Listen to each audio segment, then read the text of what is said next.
poor cowboy asked for her hand, but her father tested his heart before giving his blessing. The poorest man in Coulter Bend walked up to the richest ranch porch in the valley with his hat in his hands and no promise in his pocket. Jacob Wren had faced cold nights, empty plates, and horses mean enough to bite a man just for breathing near them. He had crossed swollen creeks with cattle pushing behind him. He had slept under a wagon when rain came through the canvas like thrown needles. He had worked since he was 12 and never once asked life to be gentle. But standing before the wide front steps of the Bellamy Ranch, he felt his courage slipping like loose sand. The house sat above the valley with clean white porch rails, a stone chimney, and windows that caught the morning sun. Beyond it, long pastures rolled toward the Montana hills, brown with October grass and silver where frost still held in the shade. Every fence post stood straight. Every barn board looked paid for. Every acre seemed to remind Jacob that he had almost nothing. He owned one sorrel horse, one saddle with a cracked stirrup, 2 shirts good enough for Sunday if the collar was turned right, and $11 folded inside his coat. He had not come to ask for work. He had come to ask for Eliza Bellamy. That was the trouble. Eliza was not the kind of girl men forgot after meeting her. She was 20, with calm brown eyes and dark hair she pinned at the back of her neck when she worked.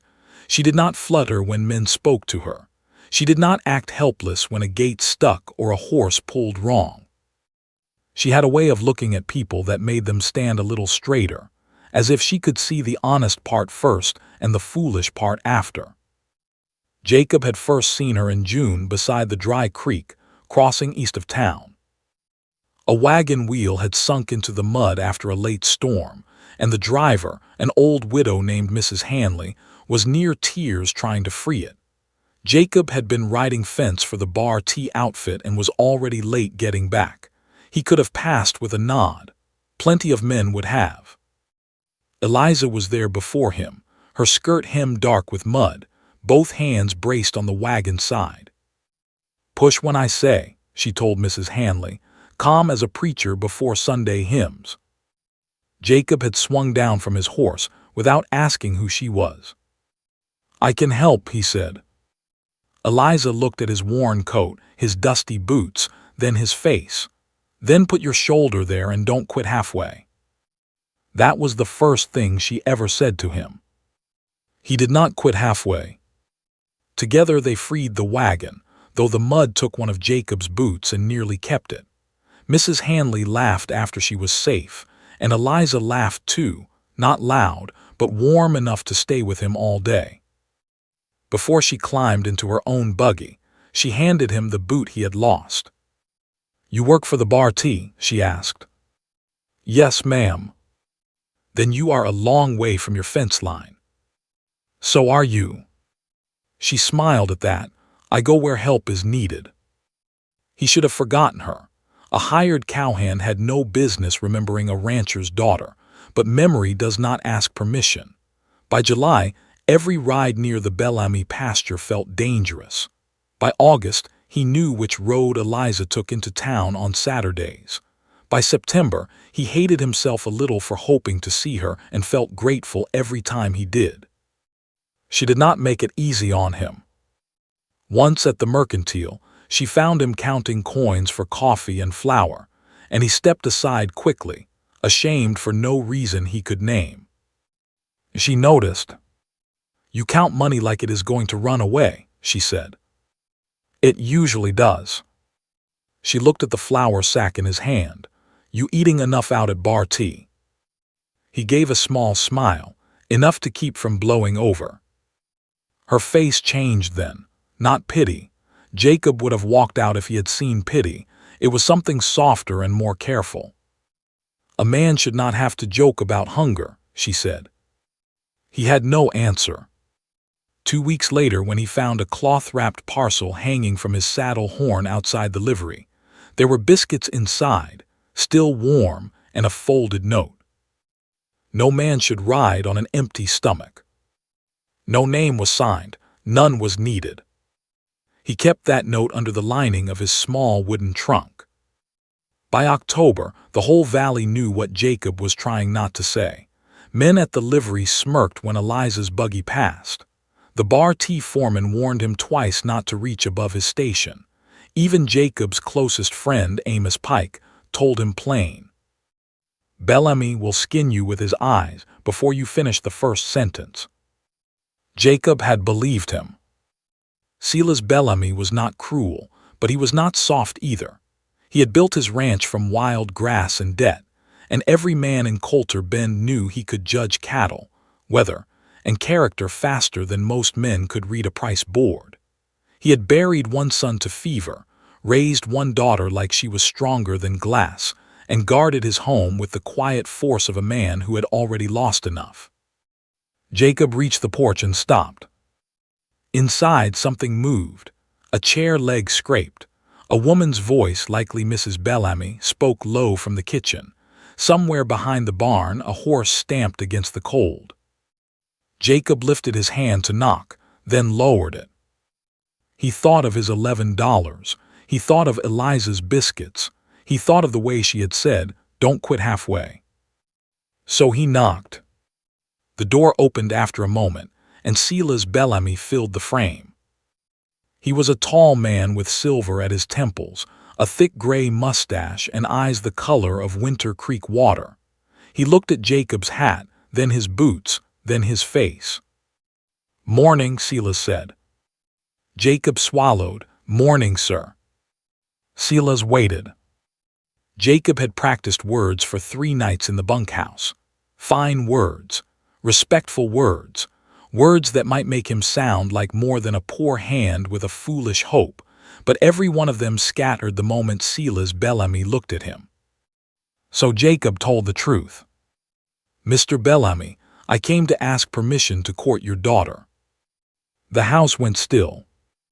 Behind Silas, Jacob saw Mrs. Bellamy in the hallway with a dish towel in her hands. Her eyes flicked toward the stairs, where the hem of a blue dress disappeared just out of sight.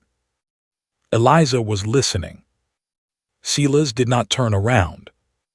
He stepped onto the porch and closed the door behind him, leaving Jacob outside with him in the cold morning light. "You know what you are asking," Silas said. "Yes, sir." "You have land?" "No, sir." "Cattle?" "No, sir." "Money saved?" Jacob's fingers tightened around his hat brim. $11. Silas's face did not change, but the silence after that answer felt heavier than a loaded wagon. Jacob lifted his chin. "I know I am poor. I know she has had better offers and will have more. I know a man like me does not come to a porch like this expecting easy favor." His voice shook once, but he held it steady. "But I would never treat her carelessly. I would work until my hands split before I let her go hungry. I would speak plain to her. I would stand by her. And if all I have today is my name, then I will spend my life making sure it is worth something." For the first time, Silas Bellamy looked away.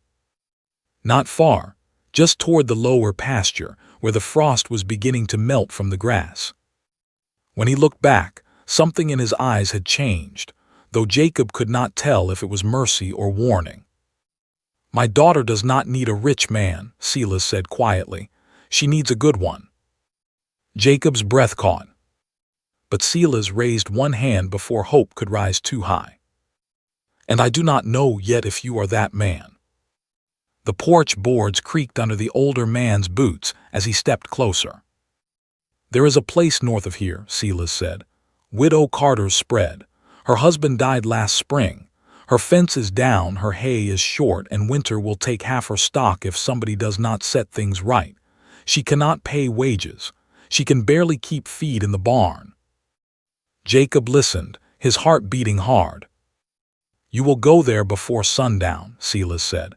"You will stay through the winter. You will fix what needs fixing, teach her younger boys what their father did not live long enough to teach, and bring that herd through spring if you can." Jacob's mouth went dry. October wind moved across the porch. Somewhere behind the closed door, A floorboard gave the smallest sound. Silas held his gaze. "There is no promise at the end of it," he said. "No bargain, no wedding word, no reward. You may come back in March and hear me say no." Jacob thought of Eliza standing behind that door. He thought of the note in his trunk. He thought of every cold morning he had ever survived because quitting had never fed anyone. Then he put his hat back on. "Yes, sir," he said. Silas Bellamy narrowed his eyes. "You answer fast." Jacob looked toward the hills, where the north road ran pale beneath the morning sun. "If a thing is right," he said, "waiting does not make it righter." For a long moment, Silas said nothing. Then the door opened behind him. Eliza stood there, one hand on the frame, her face pale but steady. She did not smile. She did not cry. She only looked at Jacob as if something had been placed between them that both of them must now carry. "Jacob," she said softly. Silas turned just enough to see her, but he did not stop her. Eliza stepped onto the porch and held something out. It was a pair of wool gloves, mended at the thumb. "For the north road," she said. Jacob took them carefully, like they were worth more than anything he owned. Their fingers touched for half a breath. "Come back when the creek breaks," she whispered. Jacob wanted to promise. He wanted to say he would return with spring grass under his horse and an answer waiting. But Silas Bellamy had given him no promise, and Jacob would not steal one with his mouth. So he only nodded. "I will do my best," he said. Eliza's eyes softened. "That is why I gave them to you." Jacob walked down the porch steps with the gloves in his hand and $11 in his coat. Behind him, the Bellamy door closed. Ahead of him, the north road stretched toward a hard winter, a widow's broken ranch, and a test that might cost him everything. And from the upstairs window, Eliza watched him ride away until the dust swallowed him whole. By sundown, Jacob Wren was riding north with Eliza Bellamy's wool gloves tucked inside his coat. He did not wear them yet. The day was cold enough for gloves, and the wind had teeth, but he kept them close to his chest as if wearing them too soon might take some meaning from them. Every few miles, his hand moved to the inside of his coat, just to feel that they were still there. The road north of Coulter Bend did not look like a road for long. It became 2 wagon ruts through pale grass, then one hard trail cut across open range, then a thin mark between low hills where the wind had pushed dust into every hollow. Jacob had been that way once before with the Bar T crew. He remembered the land as mean and lonely, the kind that made a man speak less because there was too much sky listening. Widow Carter's place sat in a shallow bowl of land with rocky ridges on 3 sides and a creek that ran thin even after rain. The house leaned a little east, as if tired of standing against weather. The barn roof had missing shakes. One corral gate hung crooked. The fence line on the north side looked like it had given up after the first bad storm and nobody had found strength to argue with it. A lantern burned in the kitchen window. Jacob stopped at the gate and looked at it. He had expected hard work. He had expected poverty. He had not expected the quiet sorrow that seemed to sit over the whole place like smoke after a fire. A boy stepped out of the barn with a pitchfork in his hands. He could not have been more than 14, tall for his age but too thin at the wrists. His hair was light brown and stuck out from under his cap. When he saw Jacob, he lifted the pitchfork a little, not threatening exactly, but frightened enough to pretend he was. "Who are you?" the boy called. "Jacob Wren. Mr. Bellamy sent me." The boy did not lower the pitchfork. For what? To help. The kitchen door opened before the boy could answer. A woman stood there with a shawl pulled tight around her shoulders. She was not old, but grief had aged her face in the way winter ages a fence. Her eyes went from Jacob to the horse, then to the saddle, then back to his face. "You the hand Silas spoke of?" she asked. "Yes, ma'am." "You know there is no money here." I was told. You know the work is ugly. I was told that too. The younger boy came out behind her then, maybe 11, with red hands and a suspicious stare. He had a smear of flour on his sleeve, and Jacob guessed he had been helping where a child should not have to. The widow looked at Jacob for a long moment. Then put your horse in the shed, she said. Supper is thin, but it is hot. That was his welcome.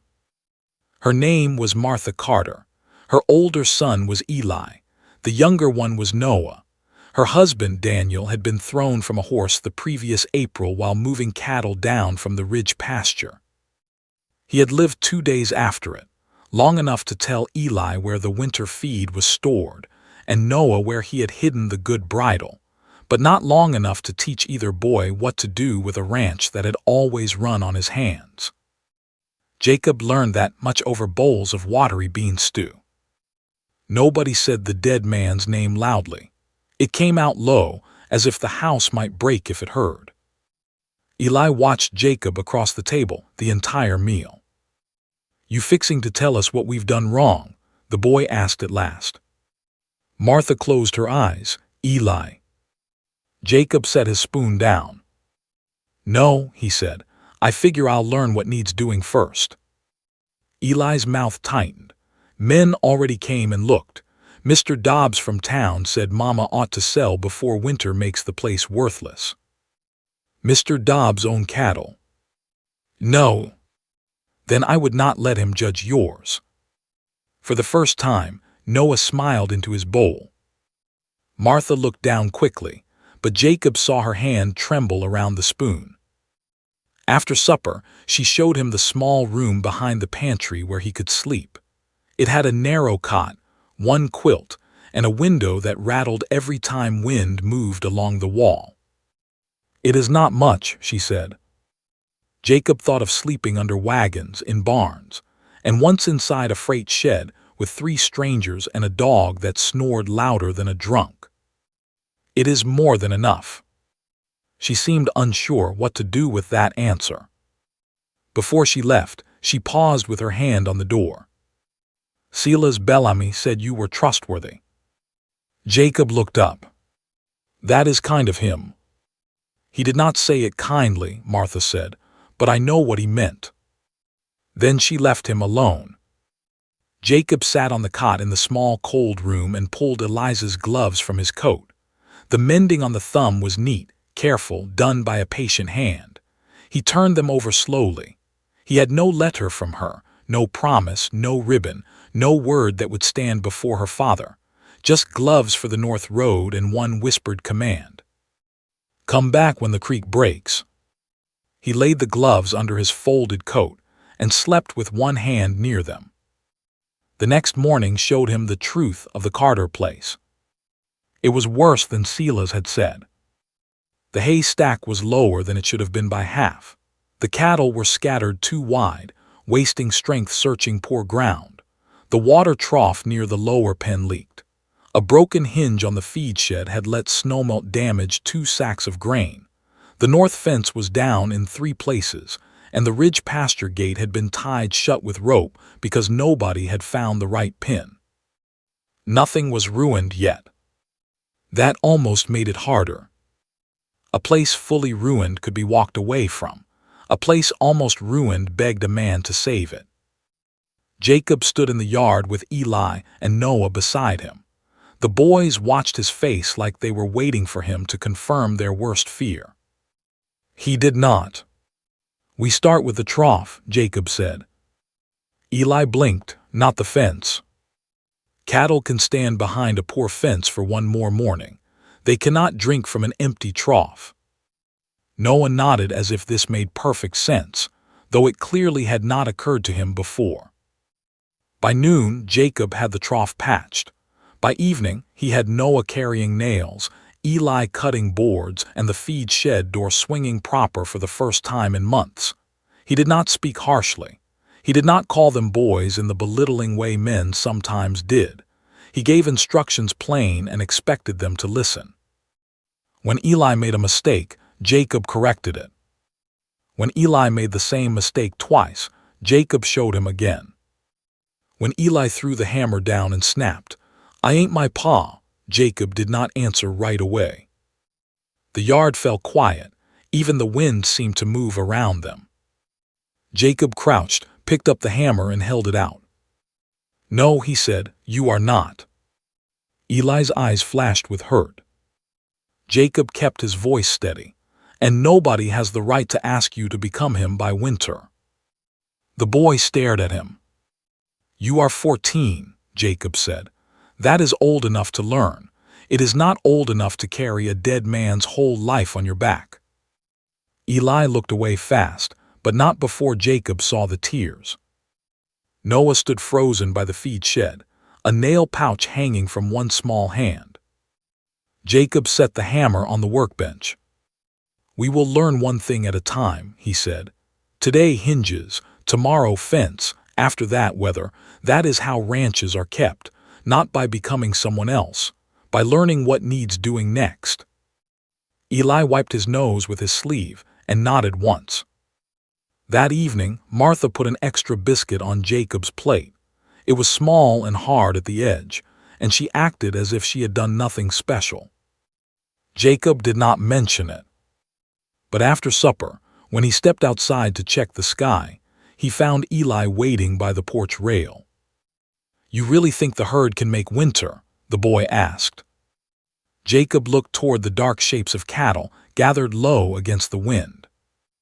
"If we get them tight, feed smart, and fix the ridge fence before hard snow," he said, "yes." Eli swallowed. "And if we do?" Jacob did not lie. "Then spring will come empty."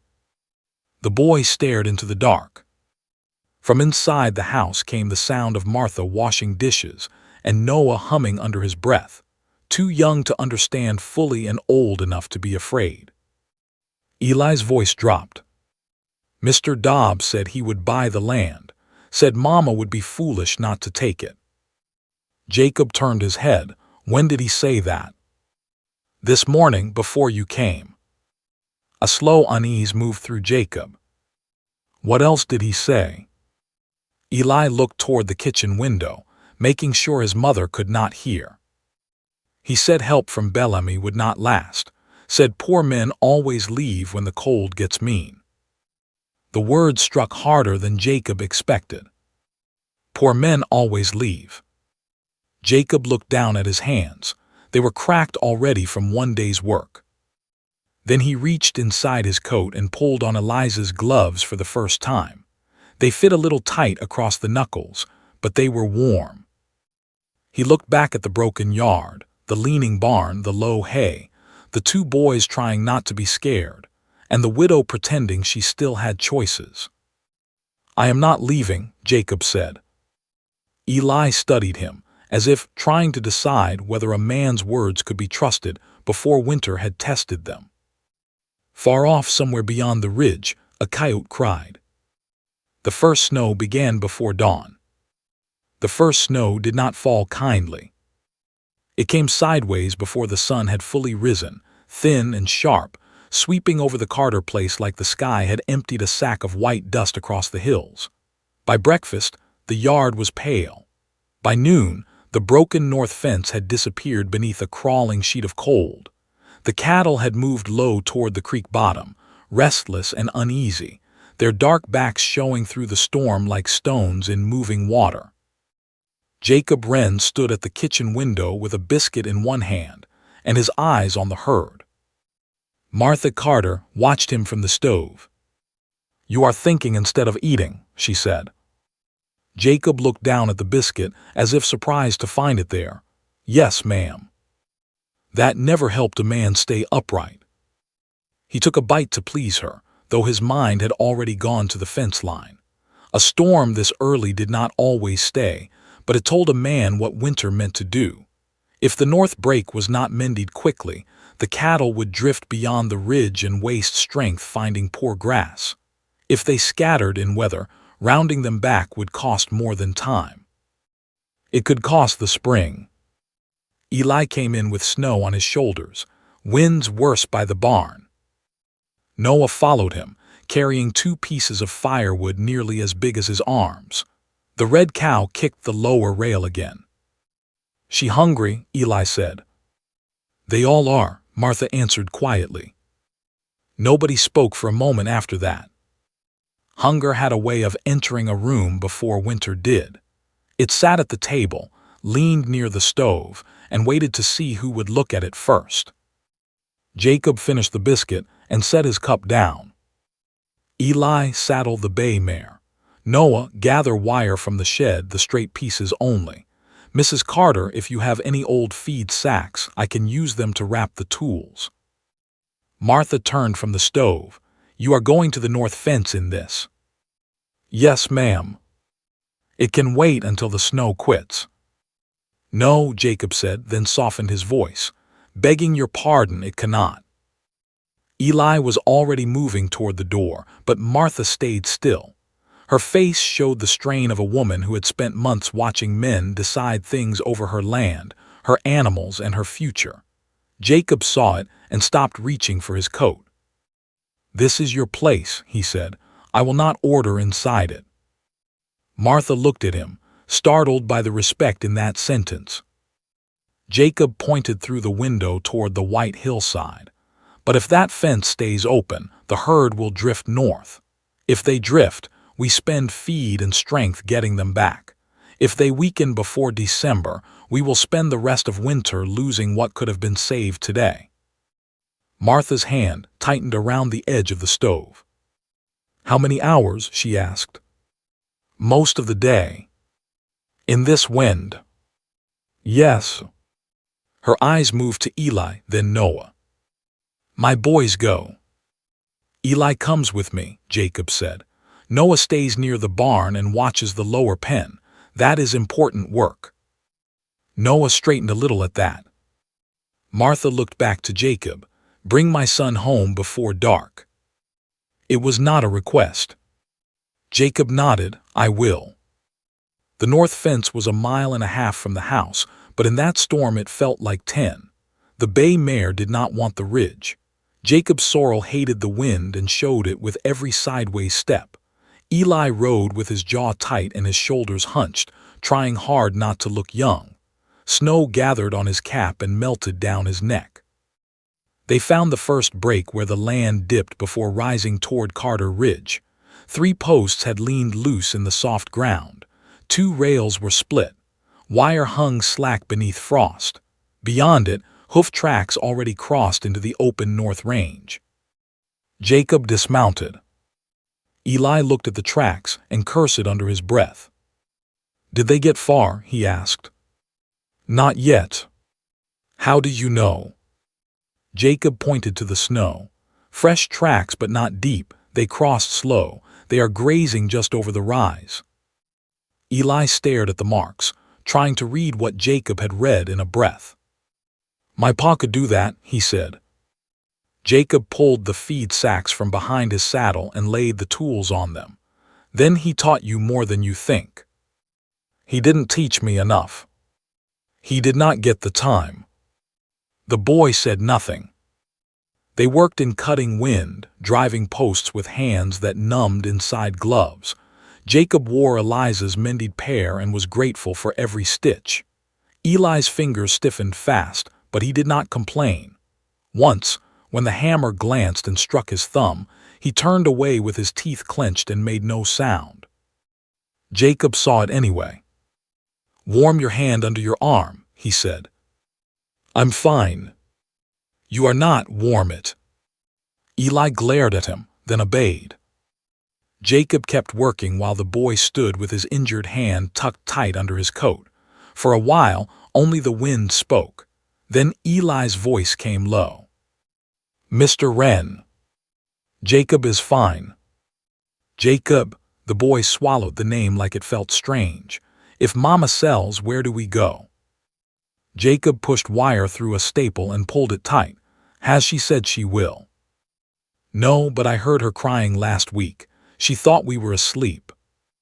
Jacob kept his eyes on the fence. "My pa promised her this place would stand," Eli said. "He said Carter land would belong to Carter boys."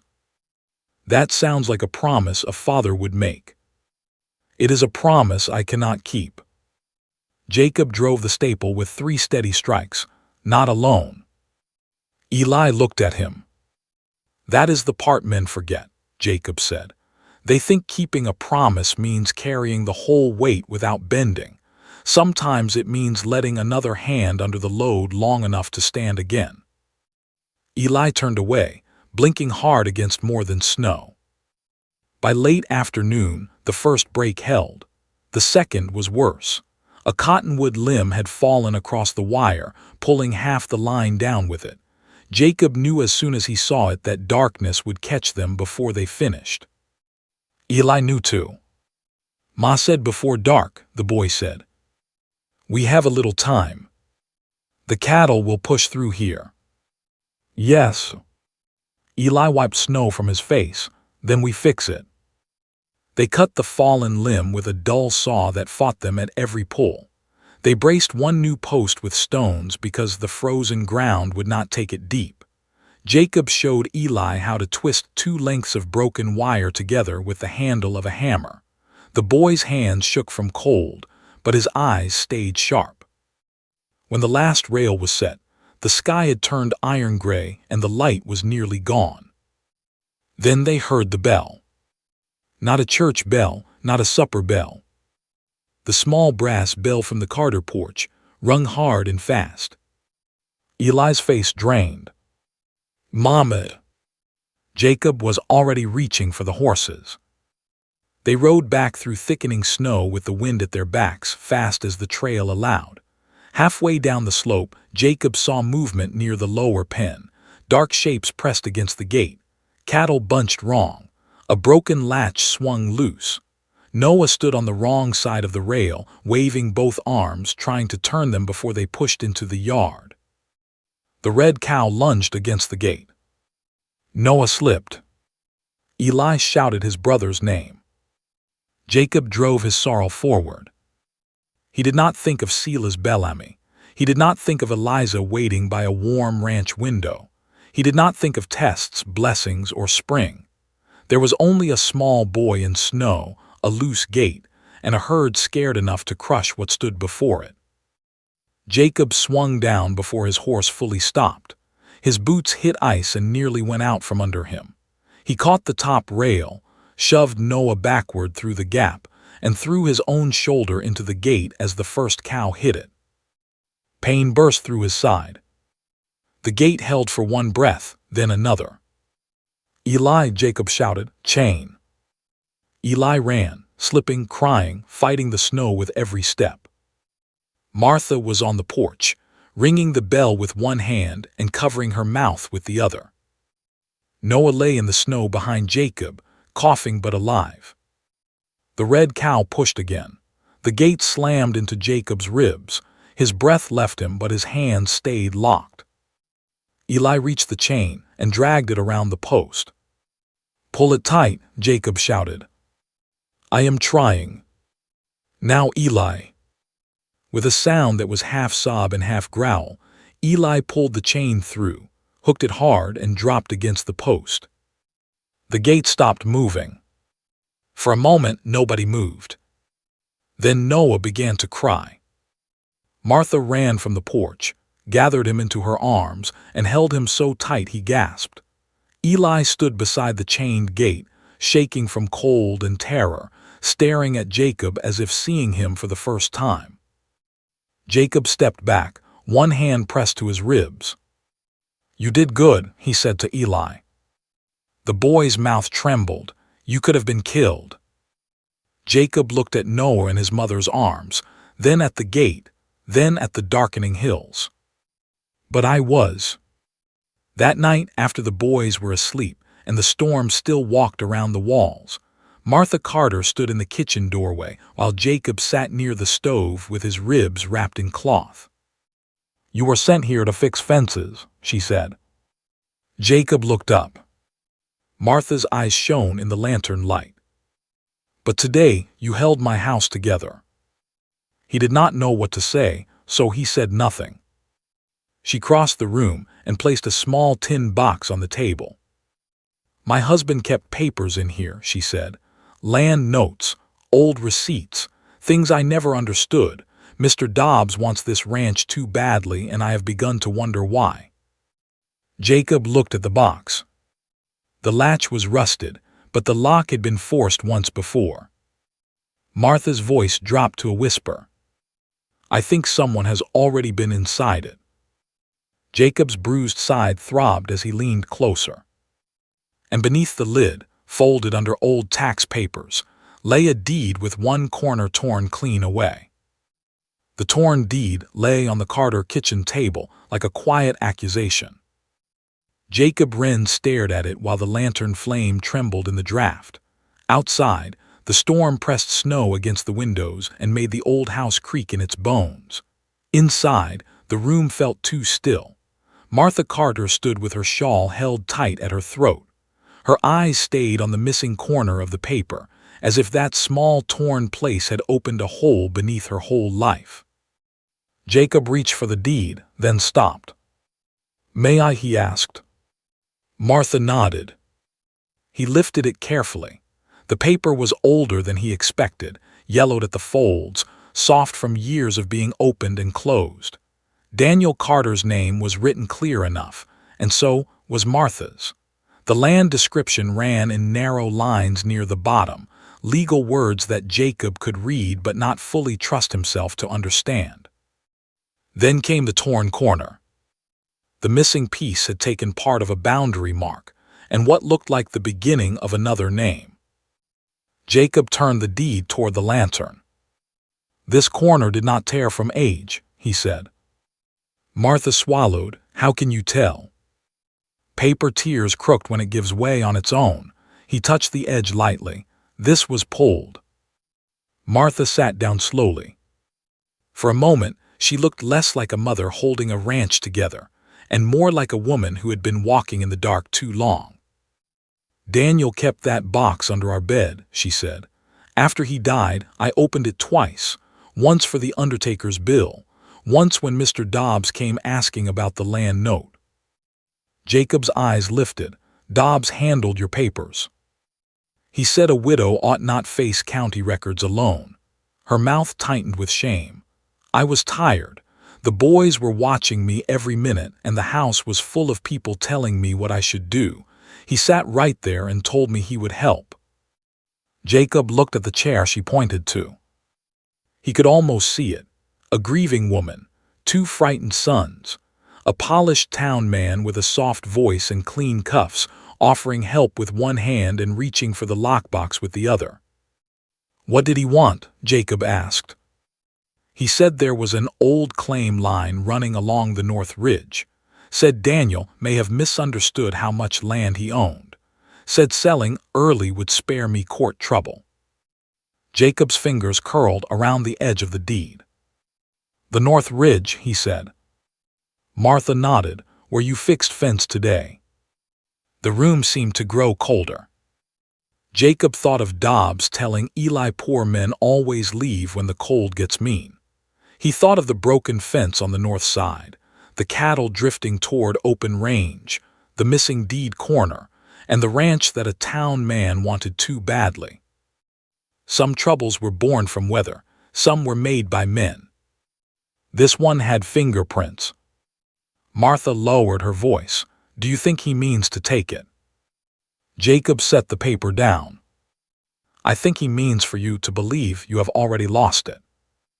Her face changed then, not relief, not yet, but something firmer than fear moved through her eyes. What do we do? Jacob looked toward the hall where Eli and Noah slept. He thought of Silas Bellamy saying there would be no promise at the end. He had come north to prove whether he was a good man. But here, in this kitchen, with a widow's deed torn and 2 boys sleeping under a roof that might be stolen from them, the test no longer belonged to Silas. It belonged to Jacob. We keep this quiet, he said. Tomorrow I ride to town and ask the county clerk about the original record. Martha shook her head. Dobbs has friends in town. Then I will ask carefully. He will hear. Maybe, Jacob's ribs ached as he leaned back in the chair. But if he tore this, he already believes you are alone. Let him keep believing it for one more day. Martha looked at him a long time. You talk like a man older than you are. I have been poor long enough to learn when someone is trying to make fear do their work for them. That sentence stayed in the room after he said it. Martha folded the deed and put it back in the tin box, but she did not lock it. The lock no longer meant much. She carried the box to the pantry, moved 2 flour sacks and tucked it behind them. When she returned, Jacob was still sitting by the table, one hand pressed against his side. You should rest, she said. So should you. I have not rested since April. Her voice did not break, but Jacob heard the crack beneath it. He stood, slower than he wanted, and reached for his coat. Tomorrow will need us both standing. Martha gave a tired nod and turned down the lamp. In the small room behind the pantry, Jacob did not sleep quickly. Pain moved through his ribs every time he breathed too deeply. The storm worried at the window. Somewhere in the dark, a loose board tapped against the side of the house in the same uneven rhythm. He pulled Eliza's gloves from beneath his coat and held them in both hands. The mended thumb had darkened from snow and work. A small thread had pulled loose at the edge. He rubbed it with his finger, thinking of her standing on the Bellamy porch, not making promises her father had not given, but giving him warmth for the road anyway. He wondered what Silas would say if he could see the Carter place now. He wondered whether Eliza was looking north that night, seeing the storm over the hills and wondering if he was safe. He wanted to write to her, but what could he say? Dear Eliza, the winter has started early.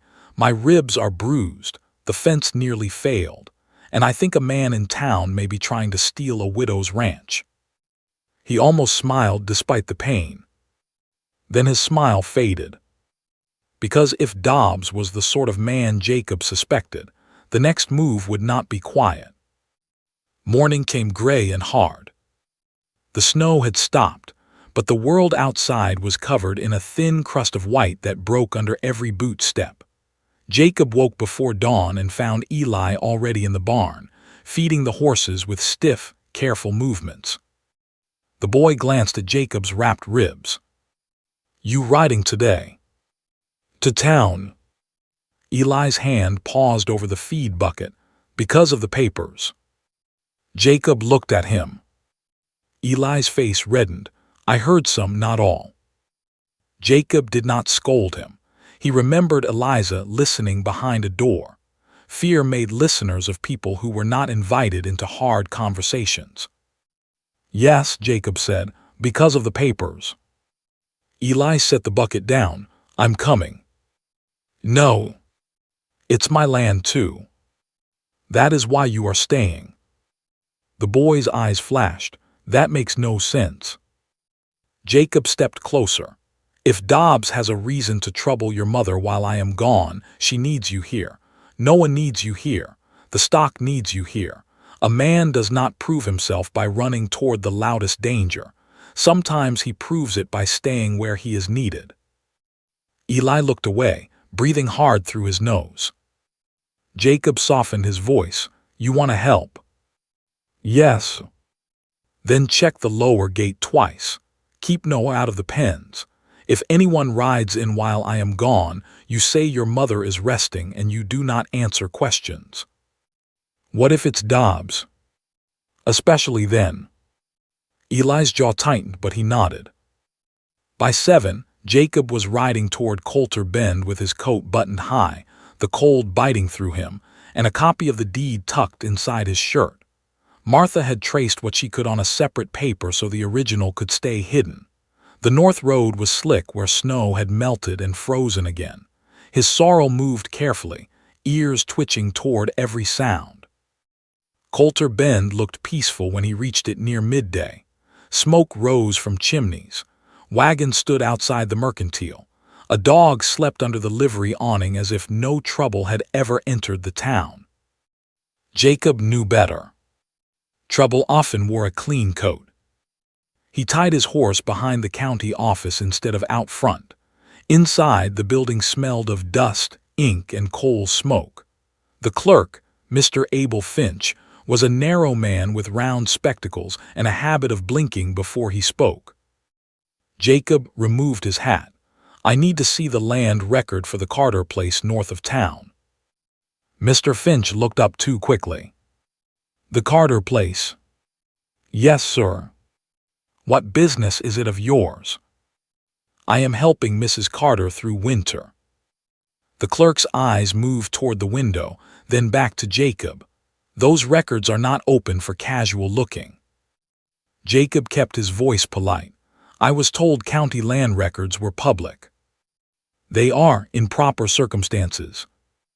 "These are proper." Mr. Finch swallowed.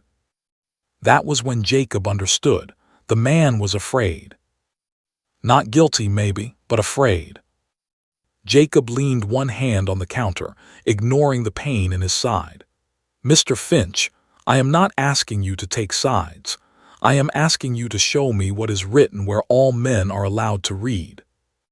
The clerk looked toward the back room. For one long moment, Jacob thought he would refuse. Then Finch stood, walked to a shelf, and pulled down a heavy brown ledger. His hands shook as he opened it. "Carter Daniel," he muttered, "filed 1876, boundary correction filed 1879. Jacob's eyes sharpened. Boundary correction. Finch froze. Before he could answer, the office door opened behind them. A warm, smooth voice filled the room. "Well now," said Mr. Dobbs, "isn't this a surprise?" Jacob turned. Alvin Dobbs stood inside the doorway in a fine dark coat, polished boots, and a smile that did not reach his eyes. Behind him, through the office window, Jacob saw Silas Bellamy's wagon parked across the street. And sitting beside it, holding the reins with both hands, was Eliza. Jacob Wren had not expected to see Eliza Bellamy in town. For one small, dangerous moment, the sight of her almost made him forget Alvin Dobbs standing in the county office doorway. She sat on the wagon bench across the street with her brown hair tucked beneath a dark bonnet, her shoulders straight under a blue wool shawl. The cold had colored her cheeks, but her eyes were fixed on the county office window. On him. Then Dobbs stepped farther into the room, and the moment broke. "Well," Dobbs said, removing one glove finger by finger, a Bar T cowhand studying land records. "Coulter Bend does grow more educated by the season." Mr. Finch closed the ledger halfway. Jacob noticed. Dobbs noticed him noticing. "I asked for the Carter record," Jacob said evenly. "Mr. Finch was showing it to me." "Was he?" Dobbs looked at the clerk with soft disappointment. "That seems a heavy matter for a hired hand." Finch's face went pale behind his spectacles. Jacob kept one hand on the counter. His ribs hurt, but pain had a useful way of keeping a man awake. "Mrs. Carter has a right to know what is recorded on her land," he said. "Mrs. Carter has been told," Dobbs answered. "Several times. Her late husband left confusion behind him. Sad but not uncommon. Grief often makes families cling to ground they cannot manage." The words were gentle. That made them worse. Jacob thought of Martha's worn hands, Eli trying not to cry beside the fence, Noah covered in snow by the lower pen. "That ground has been managed poorly only since men started circling it," Jacob said. The clerk took in a small breath. Dobbs smiled. It was the smile of a man who had found a nail sticking up and enjoyed the thought of stepping on it. "You have spirit, Mr. Wren. I admire that in a young man when it is properly guided, but spirit does not change law." "Then show me the law." Dobbs's smile thinned. For the first time, his eyes shifted past Jacob toward the window. Silas Bellamy had stepped down from his wagon. He crossed the street without hurry, coat buttoned, hat low, his face unreadable in the cold light. Eliza remained on the bench, but her hands tightened on the reins. The office door opened again. Silas Bellamy entered with a gust of winter air, and the kind of silence that made smaller men adjust their collars. "Dobbs," he said. "Silas." Dobbs gave a polite nod. "I did not know Carter business had become Bellamy business. It became my business when I sent a man there." His eyes moved to Jacob. They paused on the faint bruising near Jacob's jaw, the careful way he held his side, and the deed copy visible beneath his coat edge. Jacob could not read what Silas thought. That troubled him more than Dobbs. Silas looked at Finch, opened the ledger. The clerk hesitated. Dobbs spoke softly. "Careful, Abel. Records can be misunderstood by men eager to see what favors them." Silas did not raise his voice. "Open it." Finch opened the ledger. The pages crackled. He turned back to the Carter entry with fingers that betrayed him. Jacob leaned closer. Silas stood beside him. Dobbs remained near the door, holding his gloves and watching all of them with an expression smooth enough to hide knives. There it was. Carter Daniel, filed 1876. Then beneath it, in smaller writing, a correction filed in 1879. Jacob read slowly. The correction did not take land from the Carter place. It gave land to it. The North Ridge, the Spring Hollow, and a strip of timber beyond the broken fence had been added after a survey proved Daniel Carter's original boundary had been short by nearly 80 acres. Jacob looked up.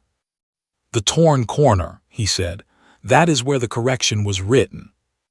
Finch's eyes dropped. Silas's jaw shifted once. Dobbs gave a small sigh. "That correction has long been disputed." "By who?" Jacob asked. "Interested parties." "Meaning you?" Dobbs's eyes sharpened. Silas turned a page in the ledger. "There is no dispute marked here. It was never properly settled." "It was filed," Silas said. "County seal, clerk witness, 2 signatures." Jacob stared down at the names. One was Daniel Carter. The other was Alvin Dobbs. The room changed. Not loudly. No chair fell. No one shouted. But something invisible stepped into the middle of them and pointed its finger. Jacob looked from the page to Dobbs. "You witnessed the correction." Dobbs slid his glove back onto one hand. "I was present. It does not mean I agreed with the finding." "You knew the ridge belonged to Mrs. Carter." "I knew there were questions." "There were no questions until her husband died." Dobbs's pleasant face hardened at the edges. Silas closed the ledger, but kept one hand on top of it. "Why do you want that ridge?" Silas asked. Dobbs laughed once softly. "You ranch men always think in grass and cattle. And you town men always think nobody sees you counting." The smile left Dobbs's face. For a breath, Jacob saw the real man beneath the polished coat, hungry, angry, too used to being obeyed by frightened people. Then the door opened a third time. Eliza stepped inside. Jacob's heart moved before he could stop it. Silas turned. "Eliza." "I know," she said calmly.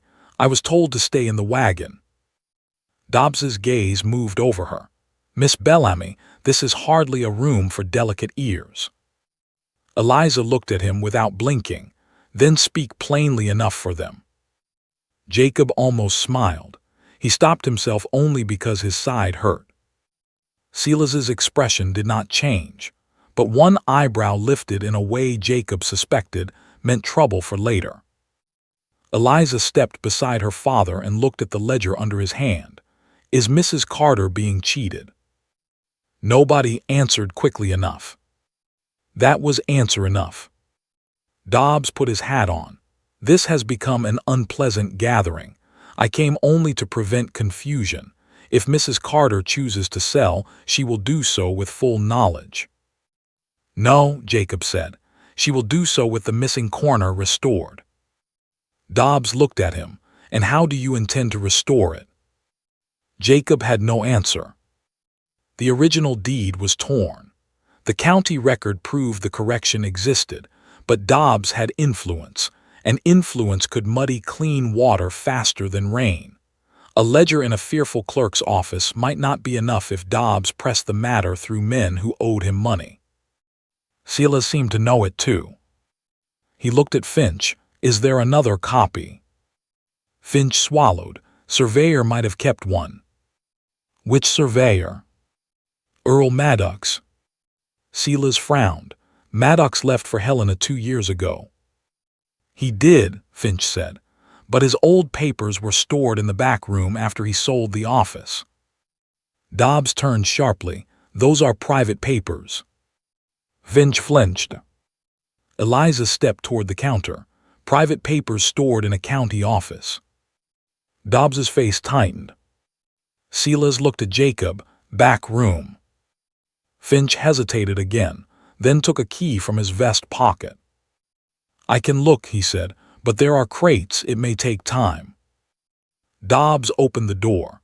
You may waste your afternoon chasing old paper if you like. It will not change Mrs. Carter's circumstances. Winter is coming. Sentiment does not feed cattle. Jacob turned to him. No, he said, but stealing land does not make a man wise. It only makes him patient in the wrong direction. Dobbs held his gaze for a long second. Then he smiled again, and that smile was the coldest thing in the room. Young man, he said, you have no idea what kind of ground you are standing on. He left. Through the window, Jacob watched him cross the street, climb into a black buggy, and speak quickly to the driver. The buggy rolled away toward the north road. Toward the Carter place. Jacob moved first. Silas caught his arm, not hard but firm. You ride after him angry. You will give him what he wants. He is going to Martha. Likely. Then I need to go. You need the proof. Jacob looked at him, torn between the road and the back room. His whole body pulled toward the Carter ranch, toward Eli and Noah and the widow who had trusted him with her fear. Eliza spoke quietly. I can ride. Both men turned toward her. She lifted her chin. I can take the wagon and warn Mrs. Carter. Papa can stay here with Jacob and the clerk. No, Silas said. Papa. No. Her face did not soften. You taught me to handle a team before I was 12. You taught me not to wait for men when something needed doing. Was that only for fair weather? Silas stared at her. Jacob saw the old rancher's fear then. It was small, hidden deep under command, but it was there. Silas Bellamy had already buried one child. He did not like sending the other toward trouble. I will go with her, Jacob said. Silas's eyes cut to him. Jacob did not back down. You know the records better than I do. You can find the proof faster. I know the Carter Road and I know the place. Silas looked toward the back room, then out the window, then at his daughter. Eliza's voice lowered. Mrs. Carter should not face him alone. That settled it more than any argument could have. Silas turned to Finch. Find that survey copy, every crate, every drawer. Finch nodded quickly. Then Silas looked at Jacob. Do not confront Dobbs unless you have to. Get there. Stand with the widow. Keep your temper. Yes, sir. His gaze moved to Eliza. For once, the sternness on his face did not hide the tenderness beneath it. You stay where Jacob can see you. Eliza almost smiled. That sounds like permission. It is instruction. She took it as both. They left the county office together. The cold struck Jacob's face, but his blood was running too fast to feel it fully. Eliza gathered the reins while Jacob untied his sorrel. For one brief second, beside the wagon, she turned to him. You are hurt, she said. It is not much. That means it is. He looked at her, and all the noise of town seemed to fall away. You came, he said. Papa was riding to town. I told him I had errands. Did you? Yes, she said. One of them was making sure you were alive. A foolish warmth opened in his chest despite everything. Then the black buggy disappeared over the rise north of town. Eliza snapped the reins. The wagon lurched forward, Jacob riding close beside it, and together they raced toward the Carter Ranch with snow clouds gathering again above the hills. If this moment touched your heart, stay with the story, because sometimes one honest choice can change more than one life, and the hardest truth has not reached the porch yet. By the time the Carter house came into view, smoke was rising from the chimney, and Alvin Dobbs was already standing at Martha's door. Alvin Dobbs stood on Martha Carter's porch, as if he owned the boards beneath his polished boots. His black buggy waited near the gate, the driver hunched against the cold. Snow clouds gathered low behind the ridge, bruising the sky purple-gray. The Carter yard looked smaller under that weather, with the barn leaning into the wind and the cattle pressed close to the lower pen. Eli stood near the porch steps with a pitchfork in his hand, trying hard to look like a man and failing only because fear still lived too close to his eyes. Martha Carter stood in the open doorway. Her shawl was wrapped tight around her shoulders. Her face was pale, but she did not step back. Jacob Wren rode in beside Eliza's wagon and felt the whole scene strike him at once. Dobbs had chosen his moment well. He had come while the yard was weak, while winter pressed close, while Silas Bellamy was in town searching paper crates, and while Martha looked like a woman the world had already tired out. But Dobbs had not expected Eliza. His eyes shifted when she brought the wagon to a sharp stop near the porch. They moved from her face to Jacob's, then down to the way Jacob held his side when he dismounted. A thin smile touched Dobbs's mouth. "Mr. Wren," he said, "you do have a habit of arriving where matters exceed you." Jacob stepped between the buggy and the porch, not close enough to threaten, but close enough that Martha was no longer alone. "I could say the same," Jacob answered. Eliza climbed down from the wagon, gathering her skirt with one hand. She moved to Martha's side, calm and steady, as if standing beside a widow against a land agent was as natural as stepping into church. Martha looked at her in surprise. "Miss Bellamy." "Eliza," she said softly, "my father is at the county office." Dobbs's smile faded at the edges. Martha understood enough from that one sentence. Her hand loosened on the doorframe. Eli looked at Jacob. He said Ma had until supper. Jacob's eyes stayed on Dobbs. Until supper for what? Dobbs sighed like a patient teacher, addressing slow children. "For reason," he said. "Mrs. Carter has received an offer more generous than her circumstances deserve. I have advised her to accept before winter makes the land worth less than sentiment."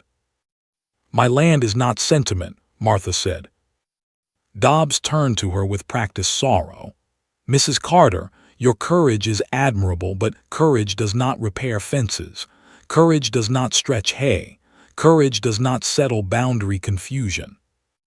"There is no boundary confusion," Jacob said. Dobbs looked at him. "You read one ledger and think yourself a lawyer." "No, I read one ledger and know when a man is lying." Eli's fingers tightened around the pitchfork. Eliza glanced at him once, warning him without a word to stay still. Dobbs stepped down from the porch. The wind caught his coat and lifted it behind him. He did not look frightened.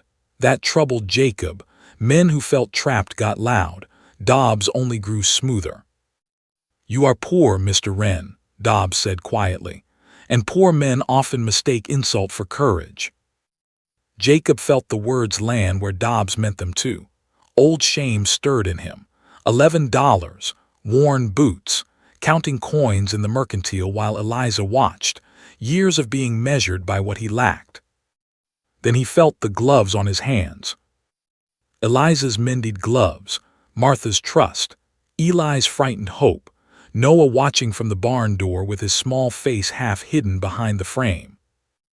Jacob let the shame pass through him and leave. "You keep calling me poor like I have forgotten," he said. "I know what I own." Dobbs tilted his head. Jacob looked around the yard. "I own a horse tired enough to hate me, a saddle that needs repair, and a coat too thin for this wind. I own no land.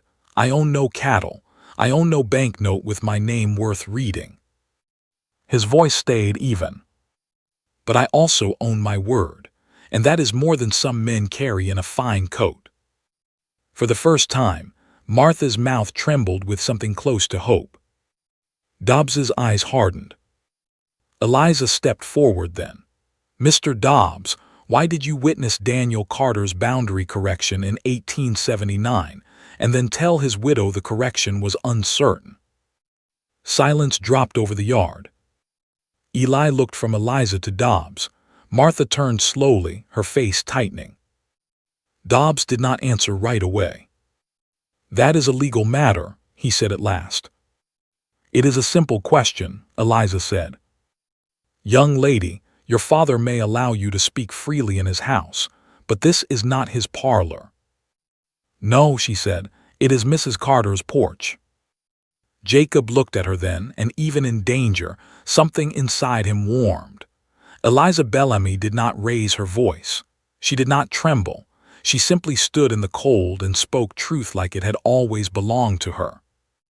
Dobbs turned back to Martha. "This is precisely the problem. Outsiders filling your head with false security. When the snow deepens, they will return to their warm homes and leave you with hungry animals and unpaid notes." Martha looked at Jacob. It was not doubt exactly. It was the reflex of a wounded person touching the place where fear had lived too long. Dobbs saw it. He moved closer to her, lowering his voice. "You are a mother. You must think of your boys. Sell now and you can take a house in town. Eli can find work. Noah can attend school proper. Refuse, and by February you may have nothing but frozen cattle and regret." Noah moved at the barn door. Eli said, "Ma." Martha closed her eyes. Jacob wanted to speak, but Eliza touched his sleeve lightly. "Not yet." Martha opened her eyes again. "My husband wanted our boys raised on this land," she said. "Your husband is gone," Dobbs answered. The words were not loud. They did not need to be. Martha's face went white. Eli took one step forward with the pitchfork raised. Jacob caught the wooden handle before the boy could move again. "No," Jacob said. Eli's eyes burned. "He can't say that." "He did say it. Let him stand beside it." Dobbs's jaw tightened. Jacob took the pitchfork gently from Eli's hands and leaned it against the porch rail. Then he turned to Martha. "Mrs. Carter, I cannot promise an easy winter. I cannot promise the hay will be enough without careful cutting and hard choices. I cannot promise every animal makes it through, but I can tell you this. The north fence is standing tonight. The lower gate is chained. Eli is learning faster than he knows. Noah is watching everything. Your land record is not empty, and Mr. Bellamy is searching for the survey copy right now." Martha looked at him with tears standing in her eyes. Jacob's voice softened. "Do not sign fear, because a man brought it to your door." For a moment, the only sound was the wind moving under the porch boards. Then Martha turned to Dobbs. "I will not sell today." Dobbs stared at her. His polished calm cracked for half a breath. Anger showed through, quick and ugly, before he covered it again. "You are making a grave mistake." "No," Martha said. Her voice shook, but it held. "I am making my own choice." Dobbs leaned closer. "Choices have consequences." Jacob stepped in front of Martha. "So do threats." Dobbs looked at him. The distance between them was no more than 3 feet now. Jacob could smell the faint tobacco on the man's coat. He could see a tiny nick on Dobbs's clean-shaven chin where his razor had slipped that morning. For a moment, Jacob thought Dobbs might strike him. Instead, Dobbs smiled. "You think this is about one paper," he said softly. "It is not. Carter owed money, more than his widow understands. Notes can be called, credit can vanish. Feed can be hard to buy when merchants become cautious." Martha drew in a sharp breath. Eli whispered, "What notes?" Dobbs looked pleased with the wound he had opened. Jacob knew then that the deed was only part of it. Dobbs had more strings tied around the Carter place. Maybe store credit, maybe a bank note, maybe debt Daniel had hidden from his family to spare them worry. Whatever it was, Dobbs had waited until fear ripened, then come to harvest it. Eliza's eyes moved to Jacob's face. She had heard it too. Dobbs put on his other glove. "I will return," he said to Martha, "and next time I suggest you receive me without hired pride standing in your doorway." He turned and walked to his buggy. No one stopped him. His driver flicked the reins, and the buggy rolled from the yard, wheels cutting dark lines through thin snow. Jacob watched until it reached the trail and turned toward Coulter Bend. Only then did Martha sit down hard on the porch chair. The strength went out of her all at once. Eli rushed to her side. "Ma, what notes?" She covered her mouth. Jacob's chest tightened, not from his bruised ribs this time. "Martha," Eliza said gently, kneeling beside her, "what did your husband owe?" Martha shook her head, tears slipping now. "I do not know. Daniel handled it. After he died, Dobbs brought papers. He said there was store debt, feed debt, doctor debt." Her voice broke. "He said if I sold quiet, he could make it all disappear." Jacob looked toward the road, where Dobbs had vanished. The man had not come to buy land. He had come to corner grief. That evening, the Carter kitchen filled with a different kind of cold. Martha found every bill, note, and receipt she could gather. Eliza sat at the table, sorting them into piles. Eli stood near the stove, silent and angry. Noah leaned against Jacob's chair, too tired to pretend he was not scared. Jacob read slowly. He was not learned in law, but numbers had a language of their own. Some debts were real, some were old, some had no signature. One feed receipt had Daniel Carter's mark, but the date was 3 weeks after his funeral. Jacob pushed it toward Eliza. She saw it and went still. "This one is false," she whispered. Martha looked up. Before anyone could answer, a horse sounded in the yard. Jacob rose too fast and winced at his ribs. Eli reached for the stove poker. Eliza stood, one hand braced on the table. A knock came at the door. Not Dobbs's soft tap. A firm, heavy knock. Martha opened it. Silas Bellamy stood in the doorway with snow on his hat and a rolled paper tied in twine beneath his arm. His eyes moved over the room, from Martha's tear-streaked face to the papers on the table, to Jacob standing with one hand pressed against his side. Then he lifted the roll. "We found the survey," Silas said. Jacob felt the room breathe again. But Silas did not smile. "And we found something else in Maddox's crate," he added. "Something Dobbs would have burned if he had reached it first." Silas Bellamy stepped into the Carter kitchen with snow on his shoulders and trouble in his eyes. No one spoke at first. The room was too full already. Papers covered the table. A false feed receipt lay beneath Eliza's hand. Martha Carter stood near the door with the tired face of a woman who had just learned grief was not the only thing trying to take from her. Eli held the stove poker low at his side, ashamed of needing it and unwilling to put it down. Noah stood half behind Jacob's chair, watching Silas like the old rancher had brought judgment itself in with the cold. Silas shut the door behind him. He removed his hat, shook snow from the brim, and placed it on a peg near the wall. Only then did he look at Martha. "Mrs. Carter," he said, "I owe you plain speaking." Martha gripped the back of a chair. "Then speak plain." Silas untied the twine around the rolled paper and opened it across the table. Eliza moved the receipts aside quickly. The paper was a survey map, worn at the edges but whole. It showed the Carter Ranch in careful black lines, the creek, the ridge, the timber strip, and the spring hollow beyond the broken north fence. Silas tapped the ridge with one thick finger. "This is yours." Martha's eyes filled, but she did not cry. All of it. All of it, filed proper in 1879. Eli leaned over the table. "Then Dobbs lied." "Yes," Silas said. The answer came so bluntly that the boy blinked. Silas reached inside his coat and drew out a second packet.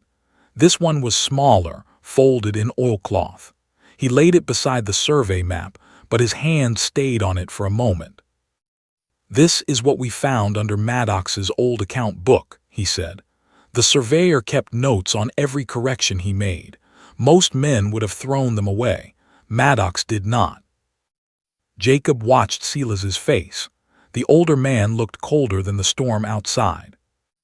"What does it say?" Jacob asked. Silas opened the packet. Inside were 3 pages, written in a tight hand, a field note, a statement, and a letter addressed to Daniel Carter but never delivered. Eliza lifted the letter carefully. Her eyes moved across the first lines. The color left her face. "Papa," she whispered. Silas nodded once, grim. Martha's voice trembled. "What is it?" Eliza swallowed and read aloud, slowly enough that every word could settle. "Mr. Carter, I write to warn you that Mr. Alvin Dobbs has asked me to delay filing the corrected north boundary. He claims the ridge will be of greater value within a few years, though he would not state why. I refused. Your claim is lawful.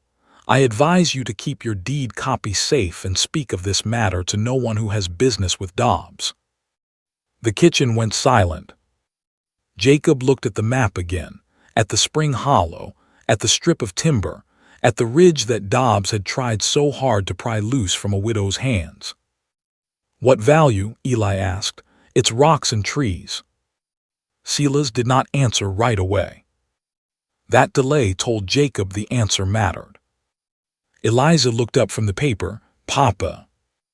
Silas's jaw worked once beneath his mustache. "There is coal in the North Ridge," he said. Martha sat down, as if her knees had given way. Noah whispered, "Coal." Silas nodded. "Not a great mine, maybe, but enough. Maddox noted black seam signs near the cutbank above the spring. Dobbs must have heard. He has been buying poor claims along that ridge for years." Jacob felt anger move through him, slow and heavy. The false receipts, the torn deed, the talk of confusion, the pressure to sell before winter, it had not been simple greed for land. Dobbs had seen profit under a widow's grief, and tried to bury the truth deep enough that she would hand it to him for pennies. Martha covered her mouth. Her shoulders shook once. Eli turned toward the door. "I'll kill him." "No," Jacob said. The boy spun on him, tears bright with rage. He tried to steal Pa's land. "I know. He scared Ma, he lied. He came here like we were nothing." "I know." "Then why not?" Jacob stood slowly, one hand against his ribs. "Because if you run to him with anger, he wins twice. He takes your peace, then he takes your future while you sit in a jail cell or worse." Eli's face twisted. "What am I supposed to do with this?" Jacob looked at the survey map, then the papers, then Martha. "You stand straight. You learn every line of that land. You help your mother protect it in the open where people can see." Silas looked at Jacob then. For a moment the room held 2 generations of men who understood the same hard truth. The frontier praised quick fists, but most families were saved by quieter courage. Paper kept safe. Witnesses found. Neighbors told. Men standing firm in daylight. Martha lowered her hands. Her voice was small but clear. Can he still call the debts? Silas gathered the false receipt from the table and looked at it. He can try, but this one is forged. If there are more like it, we can break his hold. We, Martha asked. Silas met her eyes. Yes, we. Jacob saw something pass across Martha's face then, not relief exactly, but the shock of being helped without being owned. Eliza squeezed her hand. You are not alone in this, she said. Martha turned toward Jacob. And you were sent here for winter work, not this. Jacob thought of Silas standing on the Bellamy porch, saying there was no promise at the end. He thought of his own fast yes. At the time, he had believed he was proving himself for Eliza. Now he knew better. A man did not become good because someone watched him. He either brought his whole self to the place of need, or he did not. I was sent here, Jacob said, to do what needed doing. Martha's eyes filled again. Silas cleared his throat. We leave before dawn, he said. I will take the survey, the letter, and the false receipt to Judge Callahan in Millbrook. Dobbs has influence in Coulter Bend, less in Millbrook. Eliza looked at him. I am going. No. Papa. The word carried warning now, not pleading. Silas turned toward her with the weary look of a man who had fought this battle before and lost more than once. You have done enough today. I have not. This is not a shopping road, Eliza. I know the difference. Jacob did not speak. This was father and daughter ground, and a poor cowboy had no right to place a boot on it unless invited. Eliza stepped closer to Silas. Mrs. Carter will need someone here who can read the papers and keep the boys calm. Jacob cannot ride far with his ribs like that. You need someone in the wagon who can write what Judge Callahan says, remember names, and not be frightened by Dobbs if he appears. Silas folded his arms. And that is you.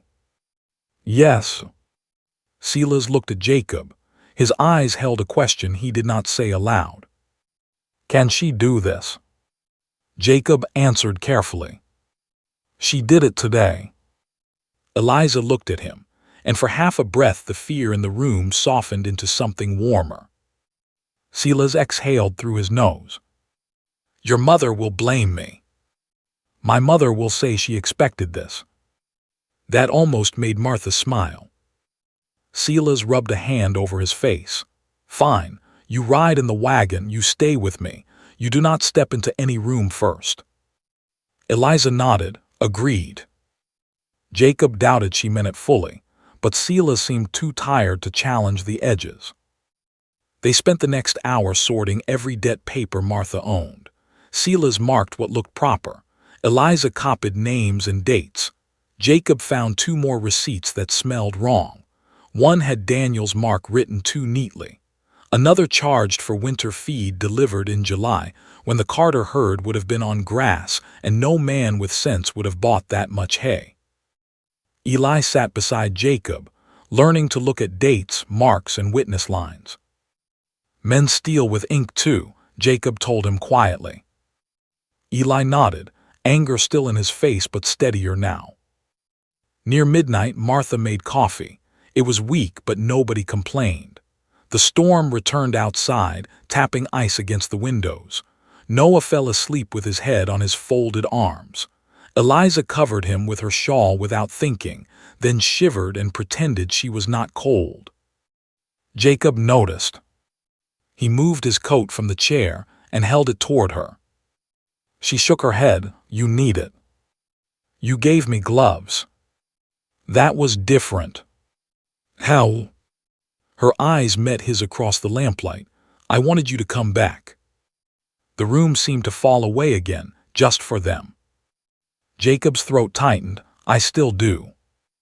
Eliza took the coat then, not because she was cold, though she was, but because refusing would have turned something honest into pride. Silas saw the exchange. He said nothing. But Jacob felt the older man's gaze settle on him, with a weight that was not unkind. Before dawn, Silas and Eliza prepared to leave for Millbrook with the papers hidden beneath the wagon seat.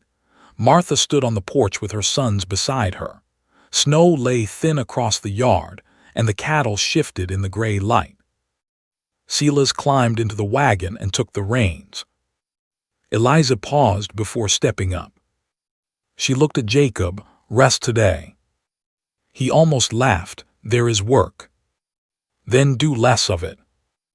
"I am not good at that." "I know." She looked at him for one more moment, then touched the mended thumb of the gloves he wore. "Keep your hands warm," she said. He lowered his voice. "Come back safe." "I will do my best."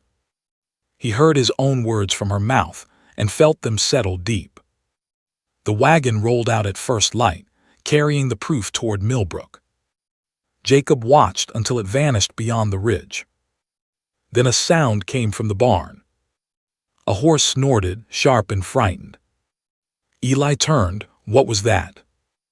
Jacob was already moving. They reached the barn and found the back door hanging open. Cold air poured through. One saddle horse was gone. On the inside wall, pinned with a knife to the feed post, was a note written in a hand Jacob did not know. "Stop chasing papers, or the next thing missing will not be a horse." Part 8. The note on the feed post did not shout. It did not need to. "Stop chasing papers, or the next thing missing will not be a horse." Jacob Wren stood in the cold barn with the knife still buried in the wood and read the words twice. Eli read them over his shoulder, breathing hard through his nose. Noah stood behind them in the doorway, barefoot inside his boots, his hair wild from sleep and his eyes wide with the kind of fear children remember long after they become men. The stolen horse was Martha Carter's old bay gelding, the steady one used for wagon work and short rides to the creek pasture. Not the best horse on the place, not the fastest, not worth enough to change a man's fortune. That was the point. Whoever took him was not stealing for profit. He was sending a message. Eli reached for the knife. Jacob caught his wrist. "Leave it."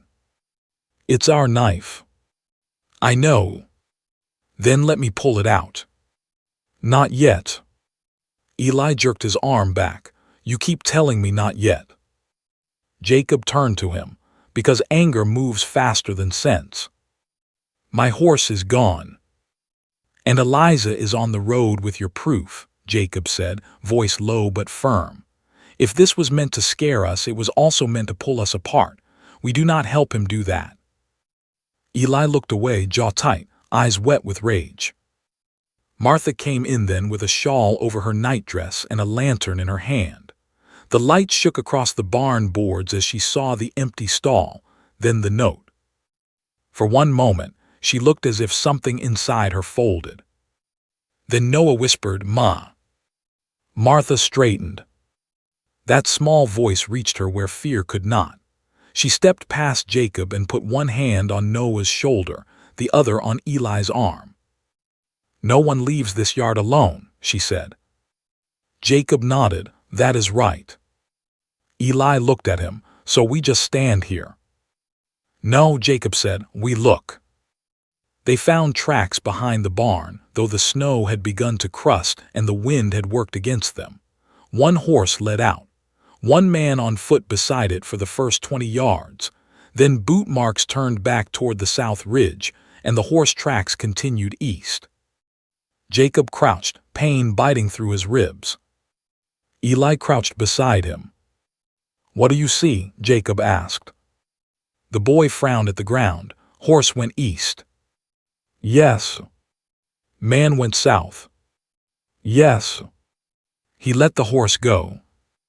"Maybe," Jacob pointed to a faint drag mark near the prints, "or tied it to another horse out of sight." Eli leaned closer. "Why split?"